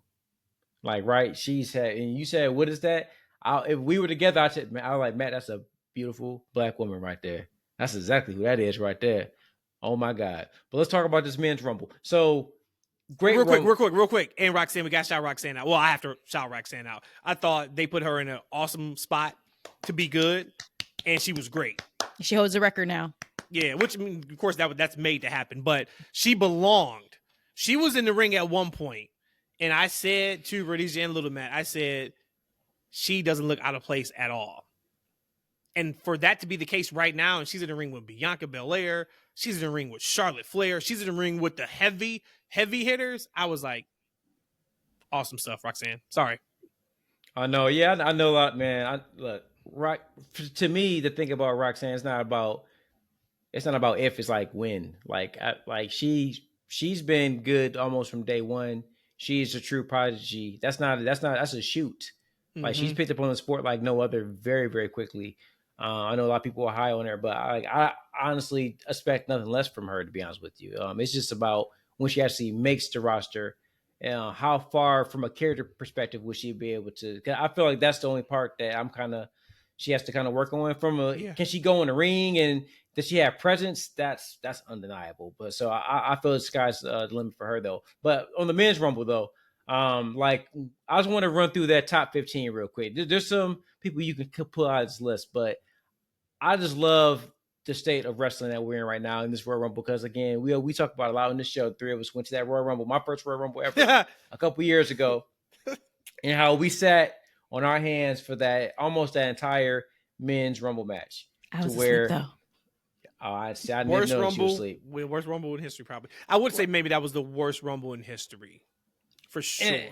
And what a goddamn shit. My only Rumble, and that had to be one of the worst, if not the worst, one of the worst Royal Rumble. And that's particularly because of how poorly booked most of the men in that Rumble was. So I just want to quickly run down that last 15, right? Okay, so this is what, 15 to 30, or this is just what is the last 15 in the ring, or was it the last 15 in the ring? The last 16 to 30. Okay, like right. So we talked about like Jey winning. So we got this last 16. I'm gonna call them out real quick. Roman Reigns, 16. Drew McIntyre, Hall of Famer. Finn Balor, Nakamura, Jey Uso, AJ Styles, Braun Strowman, John Cena, CM Punk, Seth Rollins, Dominic Mysterio, Sami Zayn, Damian Priest, LA Knight, Logan Paul. Now, if you just look at Roman Reigns and Drew McIntyre 16 and 17, main event wrestlers, right? At this point, I don't think The Rock's going to be available for WrestleMania. So who knows what they're going to do with Roman Reigns and where he can slot in, right? So he's a potential winner of the match. Drew McIntyre has been the guy. I've almost feel like they've been holding him back. Like they kind of are like they have like a noose around him and they just won't let him go. Because I feel like Drew McIntyre. Good. I'm glad you brought him up. Go ahead, because Drew McIntyre, he's thrown out again allegedly. Oh yeah, I'm sure we'll get to him. We got to talk about that. I haven't heard this. So of course, Jey Uso, another very, very popular, right? Mm-hmm. Return to AJ Styles, John Cena. You got CM Punk in there. You got Seth freaking Rollins in there, right? And then to a lesser degree, you got guys like Logan Paul, LA Knight, Sami Zayn. Like there's a lot of high caliber people that all potentially can win. And we talked about other shows that all have similar storylines that can run parallel to either championship, right? So it's like any of those guys could have been booked to win that, which made like picking Jey Uso like, damn, a lot of Roman Reigns, Drew, CM Punk, all these other guys that he won like this super packed Rumble is amazing. And just when you're watching it, like it was so cool to see all these guys who are just over. I talked about 15 guys who are all over with the crowd in various degrees, right? To when we watched years ago, it's probably like 2 guys. Yeah. Maybe 3. I was going to say maybe legit 5 or 6, right? Like maybe legit 5 or 6, you would say they are over. They're in a position right now, and it's not by happenstance. It's not by coincidence. First couple years of AEW, I remember you and I talking. I said, it's so amazing because everybody on the TV is over. It was a point where everybody who came out on AEW Dynamite was over with the crowd. Heel or babyface, it didn't matter. They were over. And the product was super hot. Watching the Rumble, I thought the same thing was at one point in the men's Rumble where I sat here and I said, okay, yeah, CM Punk was always a WWE guy, but he went to AEW. Okay, I take him out. Cody Rhodes, AEW guy, let's take him out. Everybody else, for the most part, is either they've been in the WWE system long enough or so long you say they're a WWE person, or they have been completely rehabilitated from where they were years ago when they weren't over. See LA Knight, see Nakamura, see Gunther, see Rhea Ripley. She wasn't in the men's run, but you know what I'm saying. And it's all because of presentation and storytelling. They did this to themselves in the best possible way. That is an incredible segue, E, because what I want to do now is let's talk about WrestleMania matches. I will give you the matches that are either set or rumored to be set, and I just want you to fill in the rest of the card of what you would do. Okay, so what you would do if this was you were booking, this was your WrestleMania. And if you argue with what I think is set, let me know. Okay, so for what I think is set, I have John Cena versus Cody Rhodes. Do you guys think that's happening? John Cena versus Cody Rhodes. Yes. Okay. E, do you think that match is happening? I think that Cody deserves a big matchup. That's a big matchup on paper, but I'm worried if I'm a booker, would I book that? Right? You saw with, I guess, and here's the thing, and maybe it didn't matter. Those like that 12,000 or 15,000 internet troll Mm-hmm. on YouTube. Maybe that's maybe like 2% of the audience if we're looking at billions across the world, right? All yeeting. Not even that, probably. Like, right? But I wonder if you got a Cody Rhodes and a John Cena, two uber baby faces. I wonder, does that split the audience any kind of way? Like, right? Because this is John Cena's last go. Like, right? But when John Cena, finally, goes away and is fully retired, Cody Rhodes is still going to be left there. And do you want to put him in the position to where, kind of have the audience had displeasure or maybe rooted against him? Like, do those guys just come back to cheering for Cody, after their match is over? Like, do you take the belt off of Cody and give it to John Cena? And John Cena is not back full time. He's still off shooting movies and doing other things during this entire run that he's going to be on. Like, right? So it kind of depends on, for me, is like, all right, do I want to split my audience? And what's my availability with John Cena? Like, right? Like, is that really, as John Cena said, best for business? But at the same time, you're John Cena. He has to have a big match. So for me, to be honest with you, I'd rather see John Cena against like a Gunther. But I sure for sure ain't giving Jey and Cody no match at Mania either. So, well, I don't know. So then two questions. One, do you think it's going to be Cena and Cody? Do you think that's what we're getting? I would like the book in my mind. CM Punk and Cody Rhodes. Okay, so you're saying somehow you're going to get Cody Rhodes and CM Punk. So you have Punk winning the Chamber.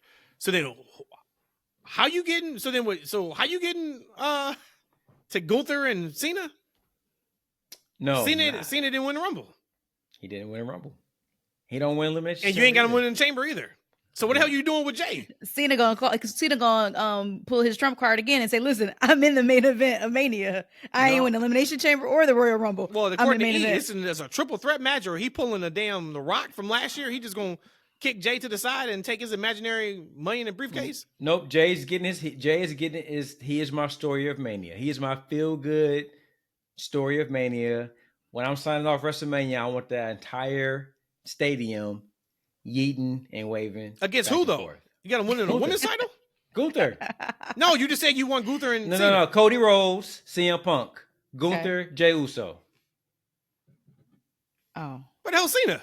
Yeah, you said Cena. Not in my main event. Jesus Christ. Okay. All right. So let me just go over the matches that we think is going to happen, and then you can tell me what you guys have on your list, okay? Cena Cody's happening. Do you guys think it's Charlotte and Tiffany Stratton? That's what I had down. I say yes. Yeah. You think okay? The word is, it is going to be Roman Reigns versus Seth Rollins versus CM Punk. That's the word. Okay. Trash. Maybe Capital we can deep dive that like next week, because I do want to deep dive that. Trash. Eternal sent a message. He also has a question for us too, which is going to be fun. He said he's here for it.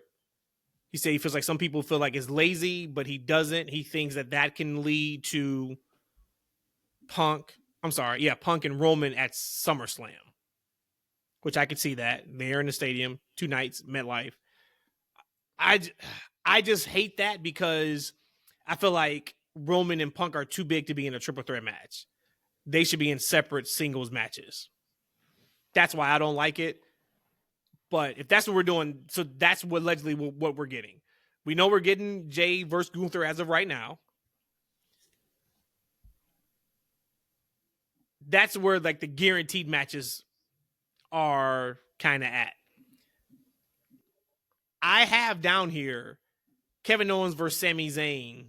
I had that for Mania. Then I pulled it off. Why? Because I have now KO versus Sammy at Elimination Chamber. It's in Canada.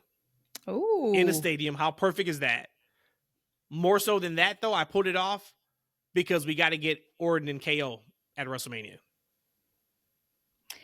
I just feel like you giving Sammy the short end of the deal at that point. I know. But whatever. I mean, I love KO, so I'll take that too. But you got to have Orton back for Mania, and you got to have him avenge the person who's had him on the show for the last few months. Because nothing is really wrong with him, right? No, he's chilling. Yeah. So okay. So yeah. So I agree with that. I still wanted to see Sammy KO at Mania, but I can see that, right? When Orton goes against KO to get his payback, it would need to be at a big pay-per-view. So Kelly. Seeing this one is not anywhere official. Or you can rewrite it if you want. Would you go KO Sammy at WrestleMania and give them that big WrestleMania spot? If it were me, yes. Okay. E? Or would you not even have them two? Would you split them up somewhere? I mean, I'll have the match. I mean, to me, like I know I've seen some of the stuff you said. I don't know 100% any of that's official. So I'm rewriting all this shit anyway. I told you what my matches were. I'm going Punk, Cena. I'm going Jey, Gunther. I'm going Seth and Roman. KO and Sammy. Tiffy. And I got Charlotte. And I got Bianca and Rhea. Those are my matches. Okay. And I'll find something for Cena to go. You know, he's not a priority for me. What other matches do you have, Rhodesia? I only have Tiffy and Charlotte and Sammy and KO. So you have Sammy and KO also. The original KO, not the new KO. Rhea versus Bianca, of course, is my match. I've been talking about that since November, but the way they're looking, and maybe they do it at Elimination Chamber. They do EO and Rhea, but where there's smoke, there's fire with that. So I think they're doing something with that. Jacob versus Solo. That's the WrestleMania match now. Yeah. I haven't seen that anywhere, but you're not doing Jacob versus Roman. Michael Cole stews that off too in the Rumble. When they go face to face, Michael Cole says, "This is a future WrestleMania main event." I was like, okay, well, that ain't happening this year. Thanks, Michael Cole. Appreciate you. But yeah, Jacob versus Solo, that's the WrestleMania match. For sure. I don't know who Braun gets. Braun Breaker, not Strowman. Maybe Braun get Goldberg. But I know the story was Goldberg and Gunther. Never mind. I would imagine it might be Penta. See, this is where I would slot Cornball John Cena. No way, dude. Oh, yeah. Against Braun? Not at Mania, because when Braun hits Cena with spear, I need him like to literally be split in half. Like maybe that's the last time we ever see John Cena. No, I don't ever see him again. He kicks out of that shit. Get the hell out of here. He kicks out of that. And he gets up and he gives him the AA. We got who does Becky go against? Nobody mentioned Becky. And you're going to assume she's on Raw. Seth's on Raw. Becky doesn't have to come back right now. Oh, she'll be back. She can't miss WrestleMania. So if you put, so theoretically, because I'm not doing it, but if you were to put EO in a match with Rhea, and again, that don't seem like it's a WrestleMania match to me, to be honest with you. Mm-hmm. You gonna put EO over a returning Becky on a spot like that, and just give Becky like a lower on the show match? Because at this point, you got 2 women titles, like right. I would imagine. Four. Remember? Oh, I'm talking about the world champions. Oh, gotcha. Like right. Yeah. Then I would imagine the US and IC will get a shot. Like I don't like. Is Becky gonna feud for one of those? Is she gonna go against Chelsea? Maybe no rematch. Oh, with Lyra. You could do. Oh, Lyra yeah, that story is there. They have a story from NXT. Yes. You can do that. We also haven't even thought about Bayley. What you do with her. So the reason why when you were talking about like the embarrassment of riches in the Rumble, that's why I was like, that's the perfect segue. Think about the people we just named off for having these matches at WrestleMania. And think about the people who we don't know who's going to. These are AJ Styles. I mean, I know some people thought it'd be AJ Styles versus Logan Paul after the Rumble. I would love Logan Paul versus Bad Bunny. To me, that's the match. If you can do it. You think there's enough skill in that in that 2 partnership to be able to put on a good match? Yeah. You give them 11 minutes, let them work out for 3 weeks together on the match, you'll be fine. But there is just so much, guys. Like this main, and we say it a lot last few years anyway. We really didn't say it like 5-10 years ago, but this WrestleMania really has the chance to be by far the best. These professional wrestlers, women, men, and we haven't even gotten to if anybody's pulled up from NXT come Mania time. The roster is just so damn deep and so stacked. If they wanted to, so when I was kind of putting the matches together, that I'm like, okay, this is what I think is happening, and then a couple of matches that I think is happening, but they haven't even started trending that way. I was like, maybe you do wait for Rhea and Bianca. Maybe you don't do it this year, because that match could be night 1 or night 2 main event next year at 42. It's not going to be this year. But if you were to tell me, hey, Cena and Cody's going to be main event night 1 or night 2, cool. It's a triple threat, Punk, Seth, and Roman, absolutely okay. Jey and Gunther, absolutely okay. It's just they have about 5 matches here that could legit main event WrestleMania. You know what though? Like when I was watching the Royal Rumble, right, and you saw like the confusion with Seth and CM Punk and Roman Reigns outside, right? So it definitely seems like because there's issues with the 3 of them, like right. But I'm like, damn, I've never like a triple threat match with those guys. That just doesn't seem like a WrestleMania match. Like it seems like all 3 of those guys should be in prominent one-on-one situations. Correct. I mean, I know you say we can talk about this later, but like when Roman and Seth have their feud, it's only them 2. You can't bring somebody else in there. They're brothers. And that's why I said at the end of Roman's known career, it has to be either going out to a Jacob or whoever is going to be really truly the bloodline leader.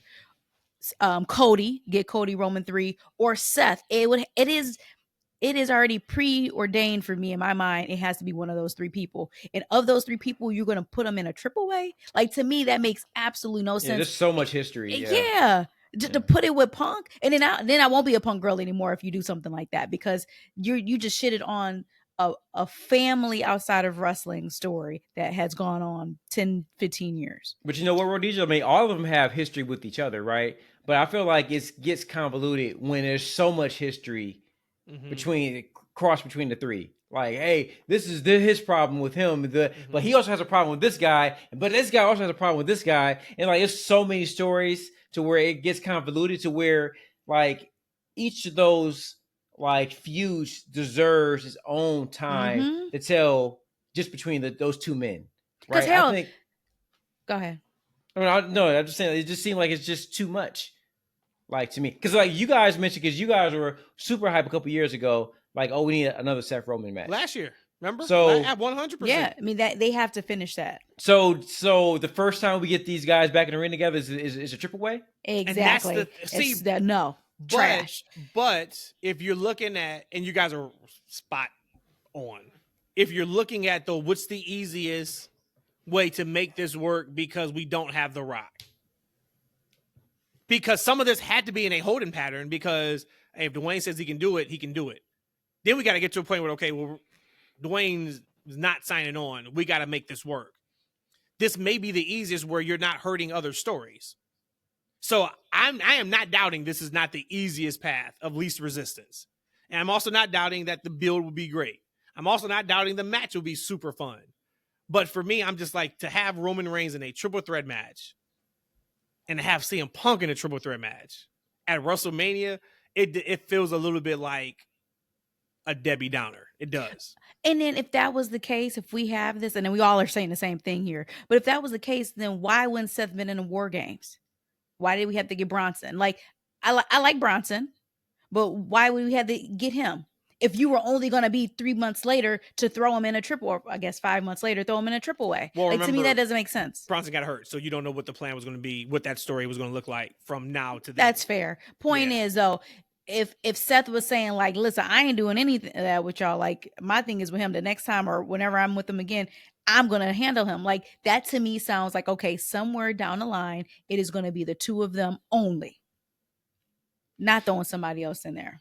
Hey, I got something. I got like the most half-baked. I thought about this the other day. It actually just popped in my mind now. I got the most half-baked idea. I don't know how you never do it. Like, if we get a triple A match between the three of them, how can we make it more than just the three of them in a random match together, like on WrestleMania? Right. What if it's the winner faces a champion at night 2? Like, I don't know how we would even get there. You're saying just something though, right? You're saying just something to make it. I would be more so than much just three more. people. Man, you know what? I don't know how we get there. Give that to me. But I still don't. Okay, Give that to me. Maybe with what's his name, Punk, because he said that he doesn't have any friends. He's doing this for the money. Blah blah blah. Again, with Roman and Seth, I don't think that would be an incentive for them. Their thing is with them. Adding this caveat to it, saying, "Hey, if you win this and you'll get this," I just don't think. Well, you remember Roman said, "Look, he's back to get what's his, right? Mm-hmm. Which is the championship." So now he's removed from that. He's not going to be in an elimination chamber match, right? He's not going to be. He's probably going to be selling the injury for some time. He ain't get just the regular like stump. He got like the double stump. Yeah, he got the double boy. He got the double boy. Like right then he got on the stage, so he might be out for a little bit, right? Punk also, like, yo, I want my Mania main event. I want to be a champion. He's in the chamber. Seth, former champion. Well, right. So let's say that he comes out of it. So it could be a sin of, like, again, I don't know how you get there because that means Cody's not going to defend twice. Like, right? I wouldn't do that. Like, no. So, and I don't know what you would do with a potential Jey and Gunther match. So some shenanigans will have to happen, but. It needs to be for something. It needs to be for something. Yeah. It just can't be because, to your point, Seth is going to be in the chamber, you would think. Punk's already got in the chamber. He's in it. So now you're talking, if Roman is not in the chamber, how does he get a match with those three? And then whoever doesn't win the chamber, I'm going to assume now at this point, John Cena wins the chamber. So if Seth and Punk, both of them don't win the chamber, why would they wrestle again? I'm going to assume they're going to get hands on each other in the chamber. So how do we even get to that match at WrestleMania? That's me then for them to put together. But there's a lot of variables and questions for sure in that. But that's right now. That's what they're saying the match is. And here's the thing too, man. I feel like Drew McIntyre. Like, right, I know he's thrown out, and we don't, yeah, we don't know who he's mad at, right? I saw some speculation. I didn't see the actual name. Dave Meltzer knows, but he didn't want to spill the beans at the time. Well, they said it was Logan Paul or LA Knight. Yeah, that's what I heard. LA Knight, but it potentially could have been Logan Paul. Okay, right, yeah, but Drew McIntyre. Does he not deserve like a high profile match, considering how consistent of a talent he's been all year? Now, I know there's a participation of the year award they usually give him, but I feel like he certainly can be interjected in some type of a way in a big match with the year he's had. Let's talk about it then, E. So, Rhodesia, to fill you in, so allegedly the story is Drew McIntyre stormed out of the locker room like he did at Survivor Series back in 2023 when Punk came back, because he was upset with how his elimination was transpired, because somebody was going into business for themselves and didn't lay low when his elimination spot occurred. Only people who were still in the camera doing their thing was LA Knight and Logan Paul. So it's one of those two people. But allegedly, he was cussing, fussing, stormed out. He's upset. He's pissed off. And there was also something to the fact of maybe him not being happy with his WrestleMania match. Maybe down the line, we could talk about why this keeps happening with Drew, and if maybe these are all works. It has to be. Oh, go ahead. Keep on. But so of course the rumor is, because of what we saw at the Rumble, is going to be Damian Priest and Drew McIntyre at WrestleMania. I do think, I don't want to use the word deserve, I think that match is beneath Drew McIntyre for WrestleMania. Okay, but back to my question I had, like with the Charlotte thing, as far as how they've built the characters, who of the top guys, then, because evidently you saying Damien is probably 1BC, not 1A's, who else would be available that you would want to see right now, given what is it, we're about 70 days out, I think, for Mania? What would you then? I can agree with that partly. I think they're trying to build Damien back up to be like the 1A, 1B, for sure, especially now with him going over to SmackDown. I think that's what they're trying to do, and I think they can get him there. But who else would Drew go after? Can I get can we run back to Drew McIntyre and LA Knight? A little mini feud? Like they had like, some nice little back and forth on SmackDown probably 4 to 5 months ago. And they haven't revisited that. So maybe they can do it now. But I would think LA Knight would be the same as a demotion too, as it would be for, I guess the story would be there. Well, but I mean,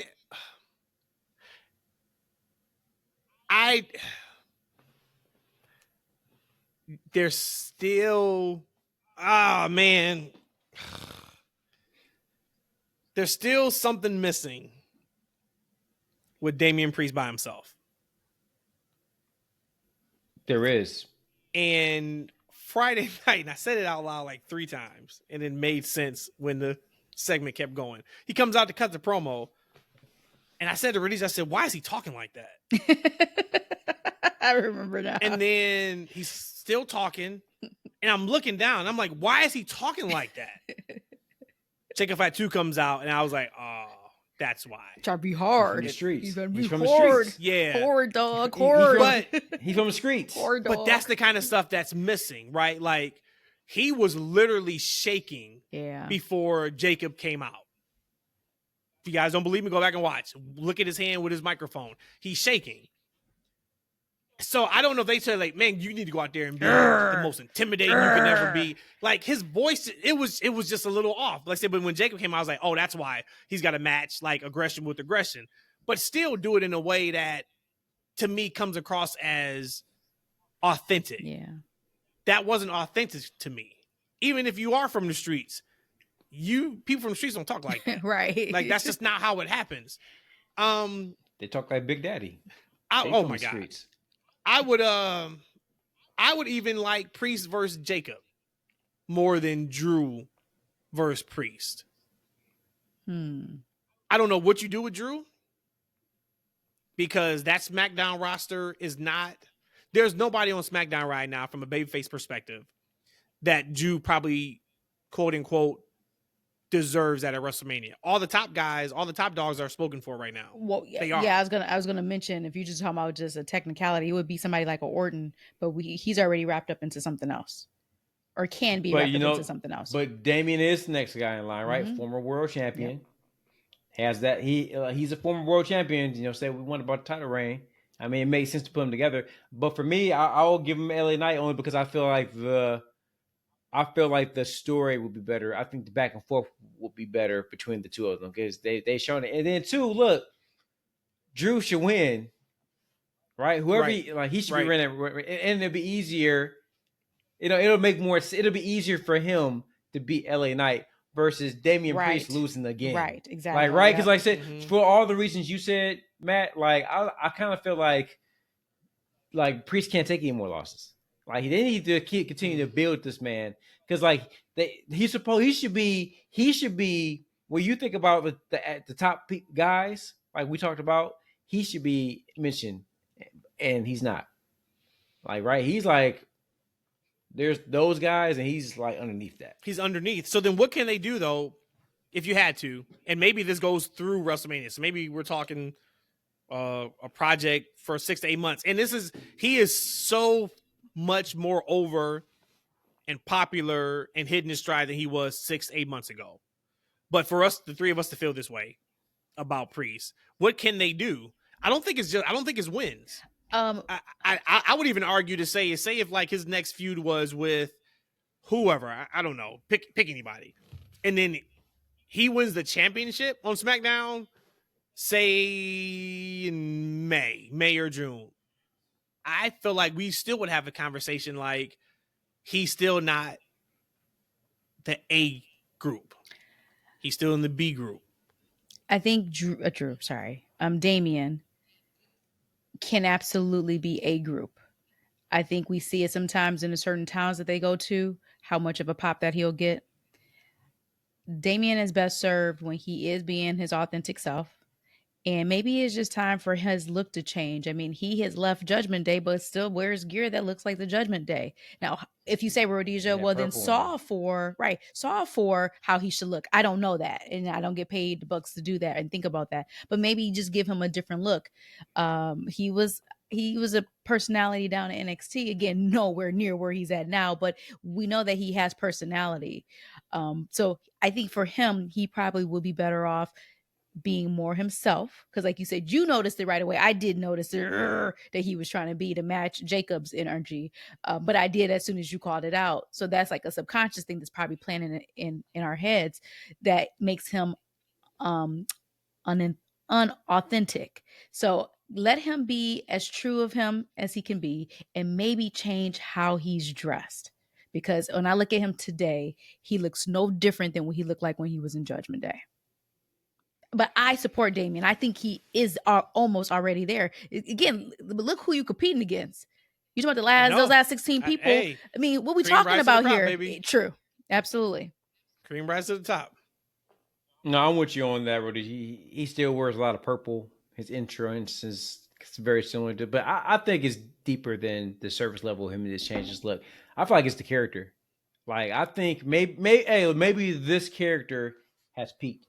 And maybe he's not that upper echelon. Not right now. Maybe, 5 years ago, maybe that character would have been. Like but with that top, it's so heavy right now. Mm-hmm. Like, right, to where maybe that's the level that character can get in the pecking order of WWE right now. Everybody can't be at the top. Right. Right. That's why you see a guy like Drew McIntyre not in the title picture at a WrestleMania, whereas certainly this version of Drew McIntyre probably would have been 6 years ago. Man, yeah. So hopefully they take care of Drew. Even if it's Drew versus Priest. I mean, it is what it is. But they're just loaded. I know we said already, but we didn't earlier in our conversation, we didn't mention Jade. She's gonna have a WrestleMania match. Naomi, where does Naomi and Bianca fall if Bianca does not take on Rhea? We didn't mention Dominic Mysterio. He's going to have a match. And it should be a pretty nice, high-profile match. Liv Morgan. We didn't mention Liv Morgan. She's going to have a match. They are just, and everybody's over. The thing is, though, we said it should be high-profile. Like, everybody can have a high-profile. Like, right, there's matches 1 through whatever it's going to be, right? Some of the matches are going to be towards the beginning, but that's great though, right? It's just like we talked about with the Rumble, man. Like in that 15, and we didn't even talk about like dudes like Jacob Fatu, who I think was number 12, right? There's a list of people that are just over and deserve big moments. That just means we're gonna get a plethora of big moments at this Mania. It's just gonna be a great event, and it's gonna keep. And there's no stopping them. Mm-mm. We've talked about that a lot here too, like. It's not like, oh, this is all built up to WrestleMania, and then, all right, it's a lull, like it kind of used to be. Right? Remember, like, oh, man, from January to April, it was it, and then it's like, all right, you probably can miss it. Right, you can check out. You can check out, yep, and come back. Catch back up around Money in the Bank in June. It ain't that now at all.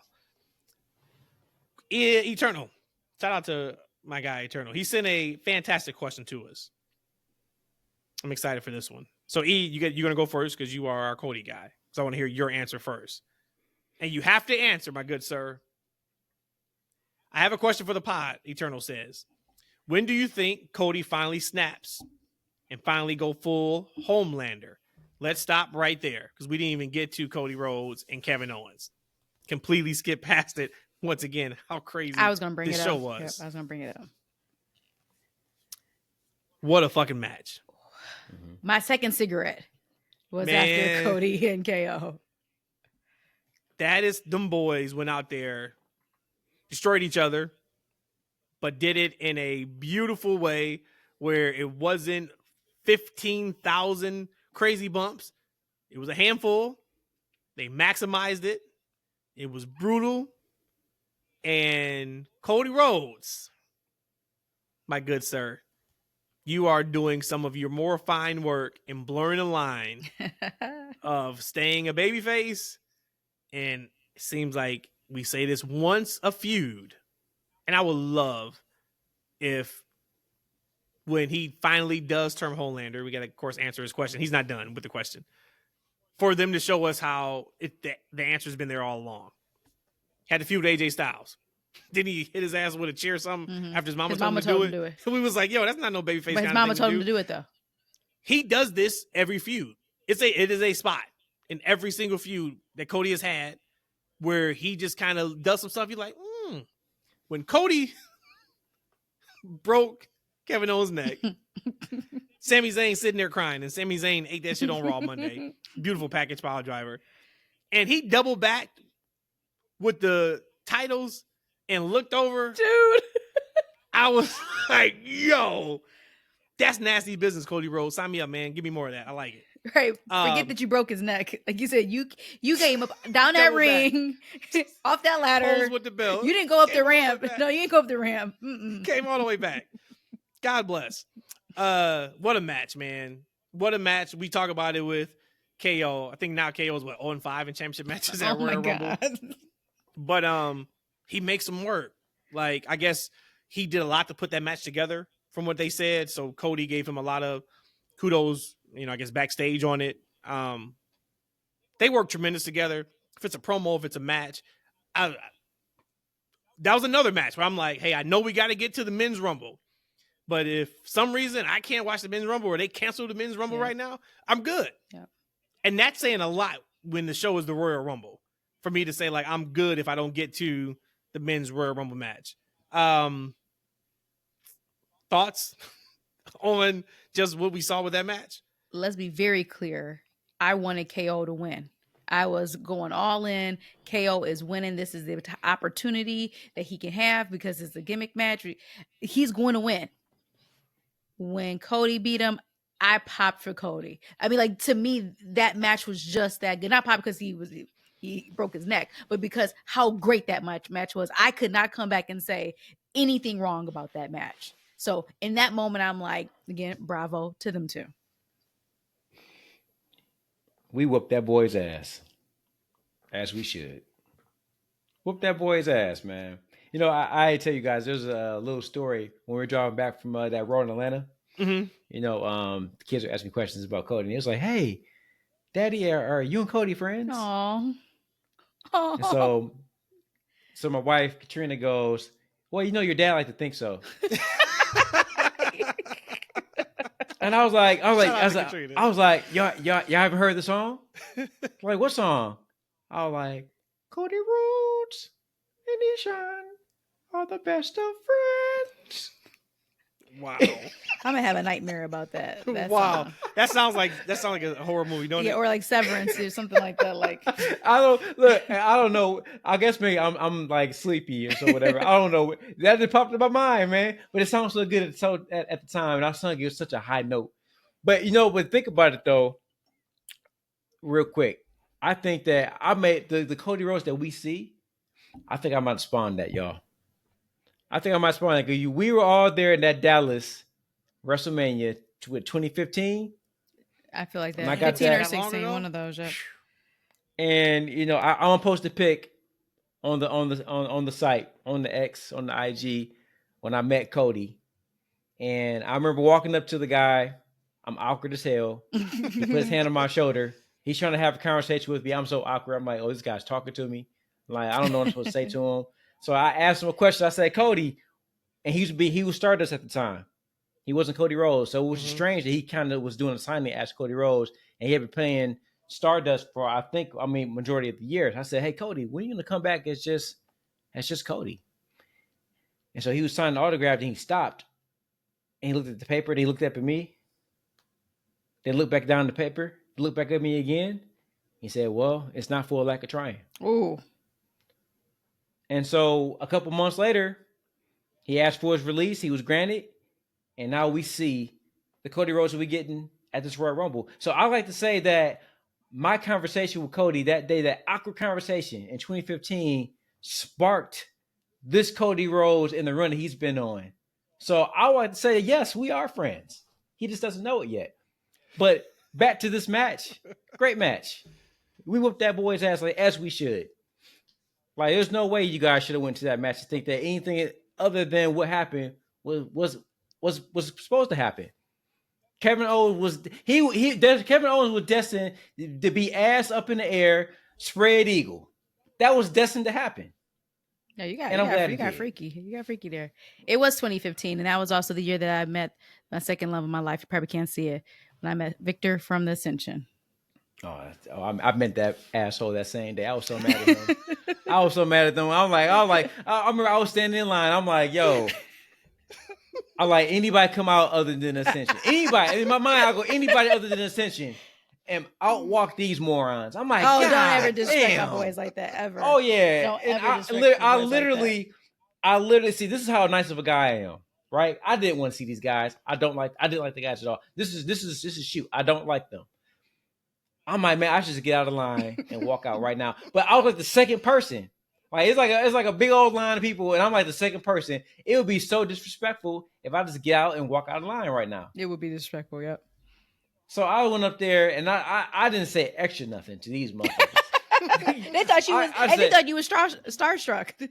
Man, look, I was an awkward guy anyway during these times. Like I don't say nothing, but I was extra like nothing. I'm like, I don't think I've even looked at him. I'll put the paper down, out to the side. Like that's how irritated I was with them, man. But yeah, good match, y'all. Yeah, I thought it was great. So yeah, Eternal said, when do you think Cody finally snaps and finally goes full Homelander? It might be a bold prediction, but Cody should turn heel at Mania like Daniel Bryan did against AJ Styles. So when he does, so he has to turn heel. So don't say he shouldn't turn heel yet. Of course, it can be, you may say 5 years from now. It's up to you. When do you think he finally snaps?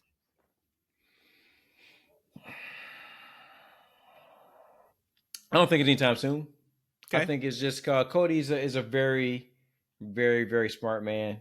We talked about this in 2015 that we need to plant seeds with our character. I think he's just planting little seeds, little wrinkles that make you think that he's kind of unraveling. I think I think what you're seeing right now is part of a bigger story that might lead to a eventual match with Punk or maybe John Cena, right? Okay. This will give John Cena something to talk about. Like, man, look, kid, you've been at the top, but you're choking. Let me take some of this responsibility off of you. Like, right? Like whatever. Like, I think this is all part of the story that, the fame, the struggle is becoming too much for him. Now, will Cody someday be a great heel? Cody's been a heel 90% of his career. Of course he's going to be a good heel. We've seen it since he debuted in the company. He has been a heel in different versions. He didn't turn into a babyface until he got to AEW. So he's only playing this character for the past couple of years, right? So yes, Cody Rhodes is going to be an amazing heel whenever he decides to be a heel. But as of right now, like there's too much money in a babyface run. Until it's time, time's not now. I don't think it's going to be anytime soon. I think it's just more character work that he's doing, and he's known to do character work. Super smart guy. I think right now we're in this time for, especially we talked about the last 16 men in the Rumble, where they're kind of transcending this whole face heel needing to be separated. Like some of these people are just so larger than life that, okay, your face great, if you're a heel great, you're just larger than life. I think Cody will change and become full Homelander when a need for the true dark heel is needed in WWE. I think that's when he's going to turn. Right now it's not needed because you have all these really great big guys. So Drew, I guess Drew could be a bad guy. You can throw Punk almost on the bad guy side if you want to bring him that way. But when the need arises and we have Jacob, where we need a dominant bad guy, that'll be the time that they make him go full Homelander. But until then, they're going to keep dropping the little things. He's still going to take care of the babies and show them love and all that. But in those matches, and like you said, in every feud he's had, a sprinkle of like, I'm going to do whatever it takes to win, or some kind of little heelish thing is always going to be there. He's always going to do something where you're like, yeah, I know he's a politician. He's the exact definition of a politician. But until the need for the true bad guy, Cody would still be a face. So you guys are gonna give any time frame? I get what you both saying, but if you had to give a time frame, I would say by next Mania. Okay. Yep. So you're going a year. Yeah, I'm going a year plus. What are you saying, E? If you had to give a time frame, take out the he is selling merchandise. He is the face of the company from a babyface perspective, and only look at it from a storyline perspective. Damn, man, like that. Because that's what I did with my answer. But damn, I mean, like when you like when you're in the business, like that that matters. Like, right? That's why we spitball. You write a story around that, man. I mean, like it. I think the next time, like I think that probably. So if he were to lose the championship, okay, and how he dealt with losing the championship, almost kind of like Tommaso Ciampa, he loses my precious. How does he react to not being champion? Like, right? And how I could see him being driven and going to the extreme to regain his championship, right? That's when I can see a crazy shift in character to when he becomes a babyface, when he's doing unspeakable things to be champion again, right? And then he uses justifications a la Drew McIntyre to justify why he's doing the things he's doing, like to grab the championship, right? And then you can also see how he can say some people turned their back on him, as he's trying to regain his championship, right? So I can see, so if you want to book that story, like, right, if you want to give John Cena his run as champion, I can see maybe a story of Cody Rhodes slowly unraveling, becoming that despicable heel to regain the championship from said John Cena at the next WrestleMania. I'm not sure if Cena's going to hold from Mania to Mania. Right. So you could see the opportunity more of like the possibility when he loses the championship. And mine is kind of more of like when the true heel is needed. Whenever those times. Yours is more from a business perspective. That's why I said, like, if we're talking business 101, the answer probably is no time soon, right? But to answer Eternal's question in terms of, hey, when is he going to go full Homelander? Because we're starting to see cracks. My answer is kind of close to what E just said. You turn Cody at WrestleMania. This coming Mania? At this coming WrestleMania. Night 2. You turn Cody heel, and you also have Cody beat John Cena. And you have Cody Rhodes beat John Cena the way Brock Lesnar beat John Cena at that SummerSlam. Yeah, and that's when I started to hate Brock Lesnar. And you have that because the cracks have been showing. Punk came out on Raw and said, "Are you okay? It looks like it's getting to you. You're not Superman. The weight of the world is coming down." John Cena's going to poke those same holes. He sure is. For the next 2 months and tell him what this is. It is best for business. I am the champion. Best for business. I've not slept for days at a time because I've been signing autographs, going cross country, working house shows, working media. And you are telling me you winning this championship is best for business? Beat the living hell out of John Cena at WrestleMania. I'm talking almost a damn squash match. Leave them bloody. That is how WrestleMania Night 2 goes off the air. Night 1 goes off the air with Jey Uso after beating Gunther. Night 2 goes off the air with Cody Rhodes finally becoming that guy after destroying John Cena. We have no idea next time we're going to see John Cena. I know John Cena says he's going to be here for a year. I'm retiring John Cena. John Cena maybe shows up again in July. John Cena's gone for 3 months. Rematch at SummerSlam. That's where John Cena beats Cody Rhodes to get his 17th time championship. You can go night 2, John Cena, Cody Rhodes number 2. Night 1 can be if Eternal thinks it's Punk and Roman, if it's Seth and Roman, whoever. You got 2 nights to fill another stadium. That's the money. If we are okay with leaving dollars on the table from a business perspective with merchandise and things of that nature. If we're not, then of course you don't touch that. Right. But 39 ends with Roman beating Cody, 40 ends with Cody beating Roman, 41 ends with a heel Cody Rhodes destroying John Cena. Oh my God. If I was excited after 39 and I was speechless after 40, I may shed tears after 41 if we get that finish. Sign me up.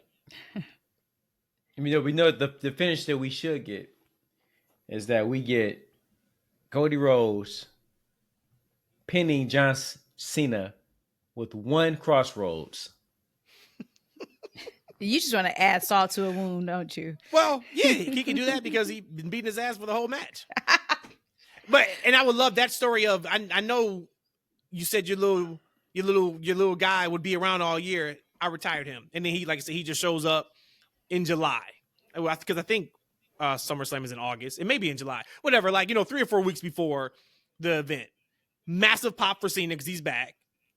And then we get. I just think there is that could be fun. Now, then you think about I'll let Cody steal my 2K wrestlers catchphrase. John Cena. I'm trying to do his that weird thing he does with his voice, like he's trying to, I don't know, he's trying to be devious. Cena, you're best for business. I am the business. Come on now, I'm telling you. And because you can't really cheer that, but he's right. And it will be one of those things of, one, it'll be KO's right. But then also be Cody was right too. So I would love that. I think that would be fun. I think that would be fun as hell if we got something like that. But then you ask, okay, well, if you do turn Cody heel, we've talked about this too, but when you do turn him, who's taking his spot as the number 1 babyface? Exactly. Right, because Cena's only around for a year. So even if you say, okay, patchwork, well, we have Cena for a year. Cena's going to be that guy until 2026. Great. Who's that guy in 2026? If you got him down the pipeline, cool, fantastic. If you don't, though, you need to figure that out. And that is something for us to kind of think about, too, with Jey. I asked earlier, hey, he's winning WrestleMania, right? And I think we all said, yeah. What's next? After he does win the championship, do you guys have his stories lined up to where he can have a successful title reign? Or is it more about the moment, him getting it at WrestleMania, and then he drops it in 2 months? I would hope he... Go ahead, Rhodesia. I would hope that he would have it and it's not a transitional thing, and he holds it for a while. But what I will say when it comes to Jey, and this is going to sound overly critical for him, I love it when he is authentically him, but he's going to have to add a dimension or a layer on his personality on the mic for me to want to continue to cheer and root for him 5 months post Mania. Because for me, if all you're going to do is yeet and come out with a non-organized or non-structured promo, that could get stale with me very quick. So as a wrestling fan watching this, I would want him to kind of have, it doesn't have to be bullet points. I still want it to be him talking from the heart, but he's going to have some structure on when he comes out and does his promos. Because like I said, I will completely lose interest in him. Man, I don't know. I think Jey just going to be just fine, man. I think he's so organic of a character that we haven't really seen somebody this organic and just true to themselves. Not as a babyface like this, right? You talk about Cody Rhodes. Now, again, he's such a white beat babyface, and I guess I can appreciate the layers he's adding to his character. The kind of, and maybe he's putting those things there to kind of give some nuance to the hardcore fans who want something more than a standard vanilla character that he's kind of portraying. But with Jey, he's so organic, man. He's like a dude that we know that came up, right? And I can always ride for that. So for me, the nice thing about Jey, unlike Cody to a degree, is that he's vulnerable as a champion. Like, right, like he seemed like even though he's the champion, he still might be the underdog in quite a few of his feuds, right? Let's say if it's with a Drew McIntyre, or it's with a CM Punk, or any of those guys, he will always kind of be seen as a underdog character that you're still rooting for, like that underdog champion that you want to continue to see, live out his dream, right? The homeboy from the hood that made good, right? Like you still rooting for him to continue to be on top, right? So I can see him, having a nice run. I don't know if it'll be a long run that will last, Mania to Mania like Cody's run did. Yeah. But I definitely think they can. He's dropping it in Mania. You heard it here first. You heard it here first. He said Cody's dropping it at Mania. I hope not, because if I don't know, man, I might start watching AEW more if I see John Cena as champion. That's funny. You brought up underdog. I do want to shout out CM Punk and Sami Zayn from Monday night. Their match. They started that match and the crowd was super quiet. And I don't know if the crowd was quiet because they were just burnt out from the night, because it was a pretty strong show. But they started quiet and they finished with everybody on their feet. Two pros being pros, boy. I just wanted to shout that out, because that doesn't happen often unless you have pros and you didn't get the crowd on their feet because you did some type of crazy daredevil type of move. Storytelling, psychology in the ring. Great match. That was awesome. We didn't talk about it because we had ended right after, or I think it was announced the next day after we did our last pod. Triple H being inducted in the Hall of Fame. Any thoughts on that decision?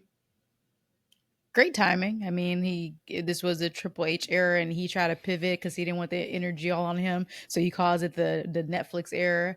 But perfect timing. Perfect timing. I think that this is exactly what should happen.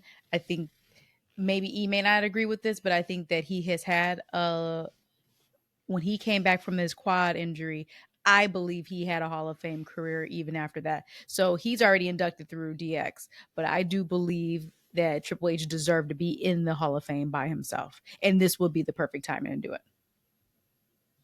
Absolutely, he deserves. I'm a huge fan of his behind the scenes role, right? What he's done with NXT to now to what he's doing on the main roster. Man, he's really restored the love for WWE.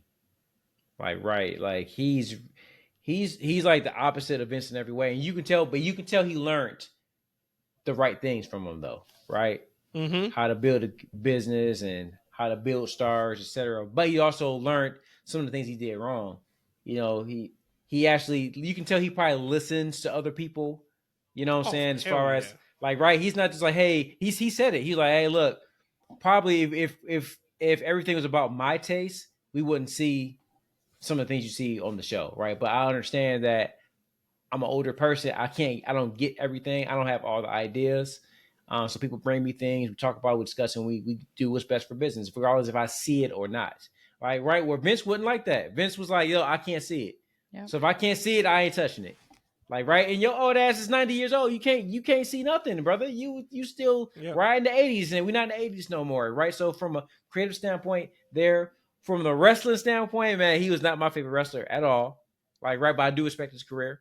I heard that he was a good wrestler. So yeah, definitely he should be in there. I mean, just what he's done for the business, for me as my personal fandom, absolutely he should be leading the Hall of Fame without question. And that's what I wanted. When I saw it, I was like, man, put him in as like the head of creative. I get he got to go in as a wrestler, but no, man, I want you to get up there and talk about what you've done in the last 3 years to turn this company around and give us the majority of what we want. That's what I want that Hall of Fame speech to sound like. Well, I'm quite sure whoever's inducted him might bring that up. 97 against Mankind. I don't care about that, man. We passed that. Tell me about 2023 with Cody Rhodes and Roman Reigns. Let's have that conversation. Talk about Braun Breaker. Talk about Rhea Ripley. He signed a non-disclosure on that one. The Rock told him, listen, brother, can't do that. So you brought up The Rock. We out now, right? We know it's not happening. No WrestleMania match. No Cody. No Roman match, right? Yeah. I'm not there yet.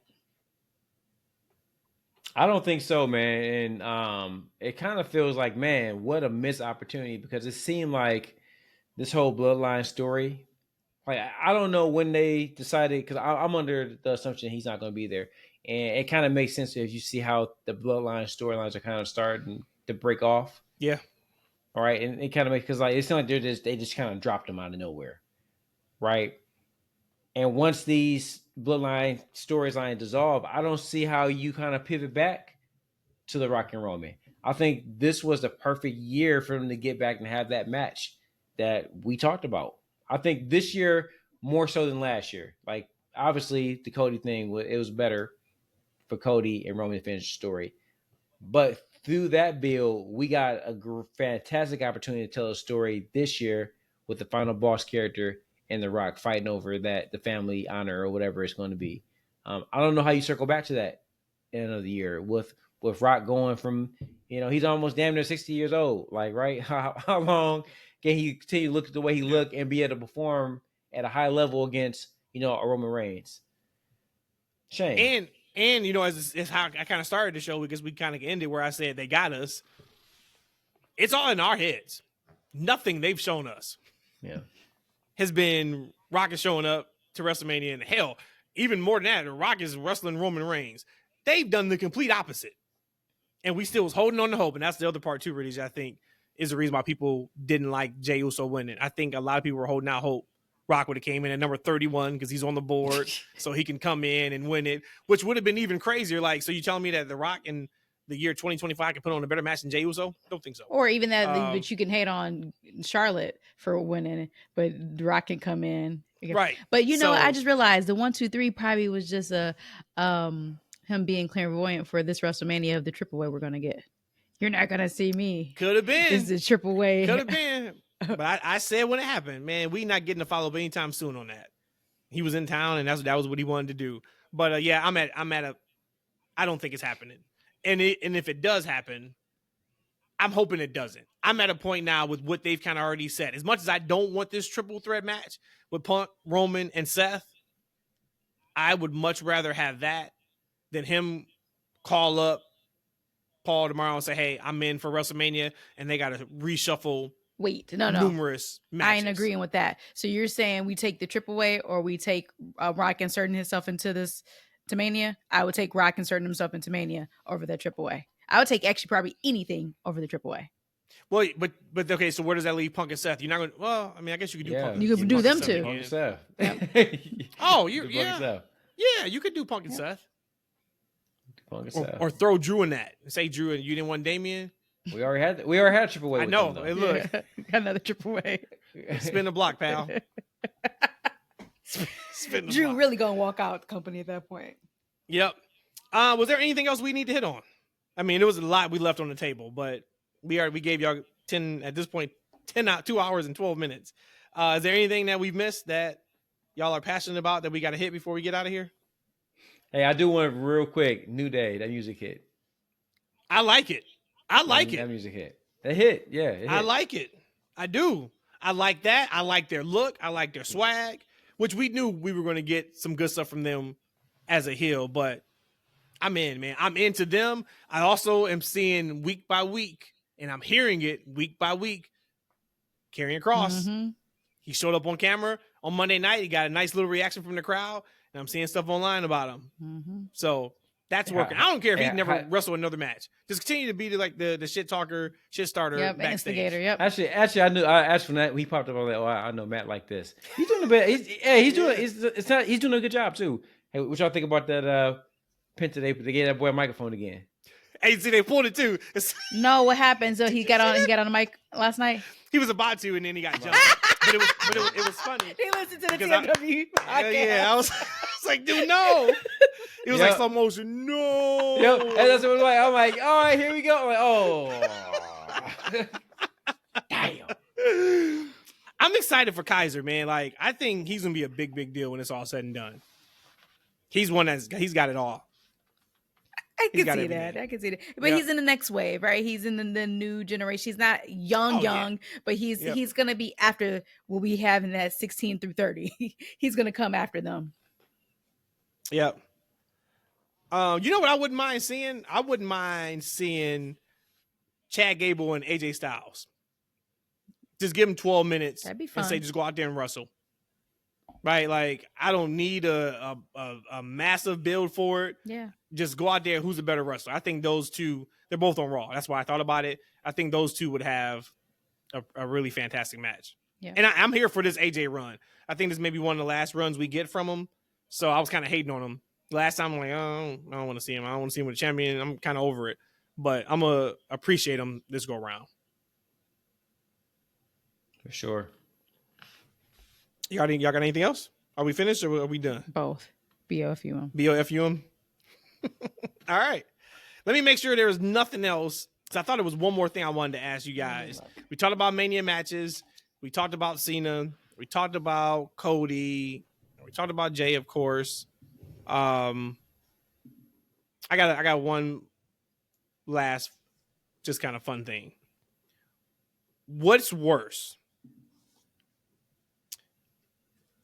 Being a Dallas Mavericks fan and losing Luka Doncic, being a Drake fan and seeing Kendrick win 5 Grammys, or being I only watch AEW fan and seeing CM Punk and Cody Rhodes main event in WWE right now.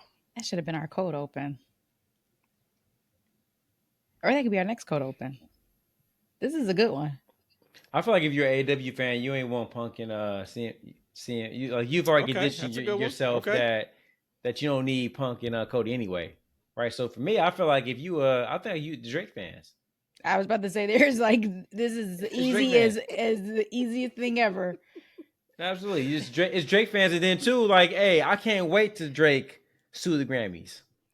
He definitely going to sue the Grammys. He's suing everybody. He'll sue everybody. Can you imagine next Monday when he comes out with a double lawsuit, sue the Grammys and the National Football League? It's like, damn, dude, it's going down. You own one. Yeah, I think I would go with if I was a Drake fan too. Yeah, like just like a diehard, live, eat, sleep, breathe Drake. Yeah, that would be it. Yep, for sure. All right. Podcast news. We are going to have Wole on the show.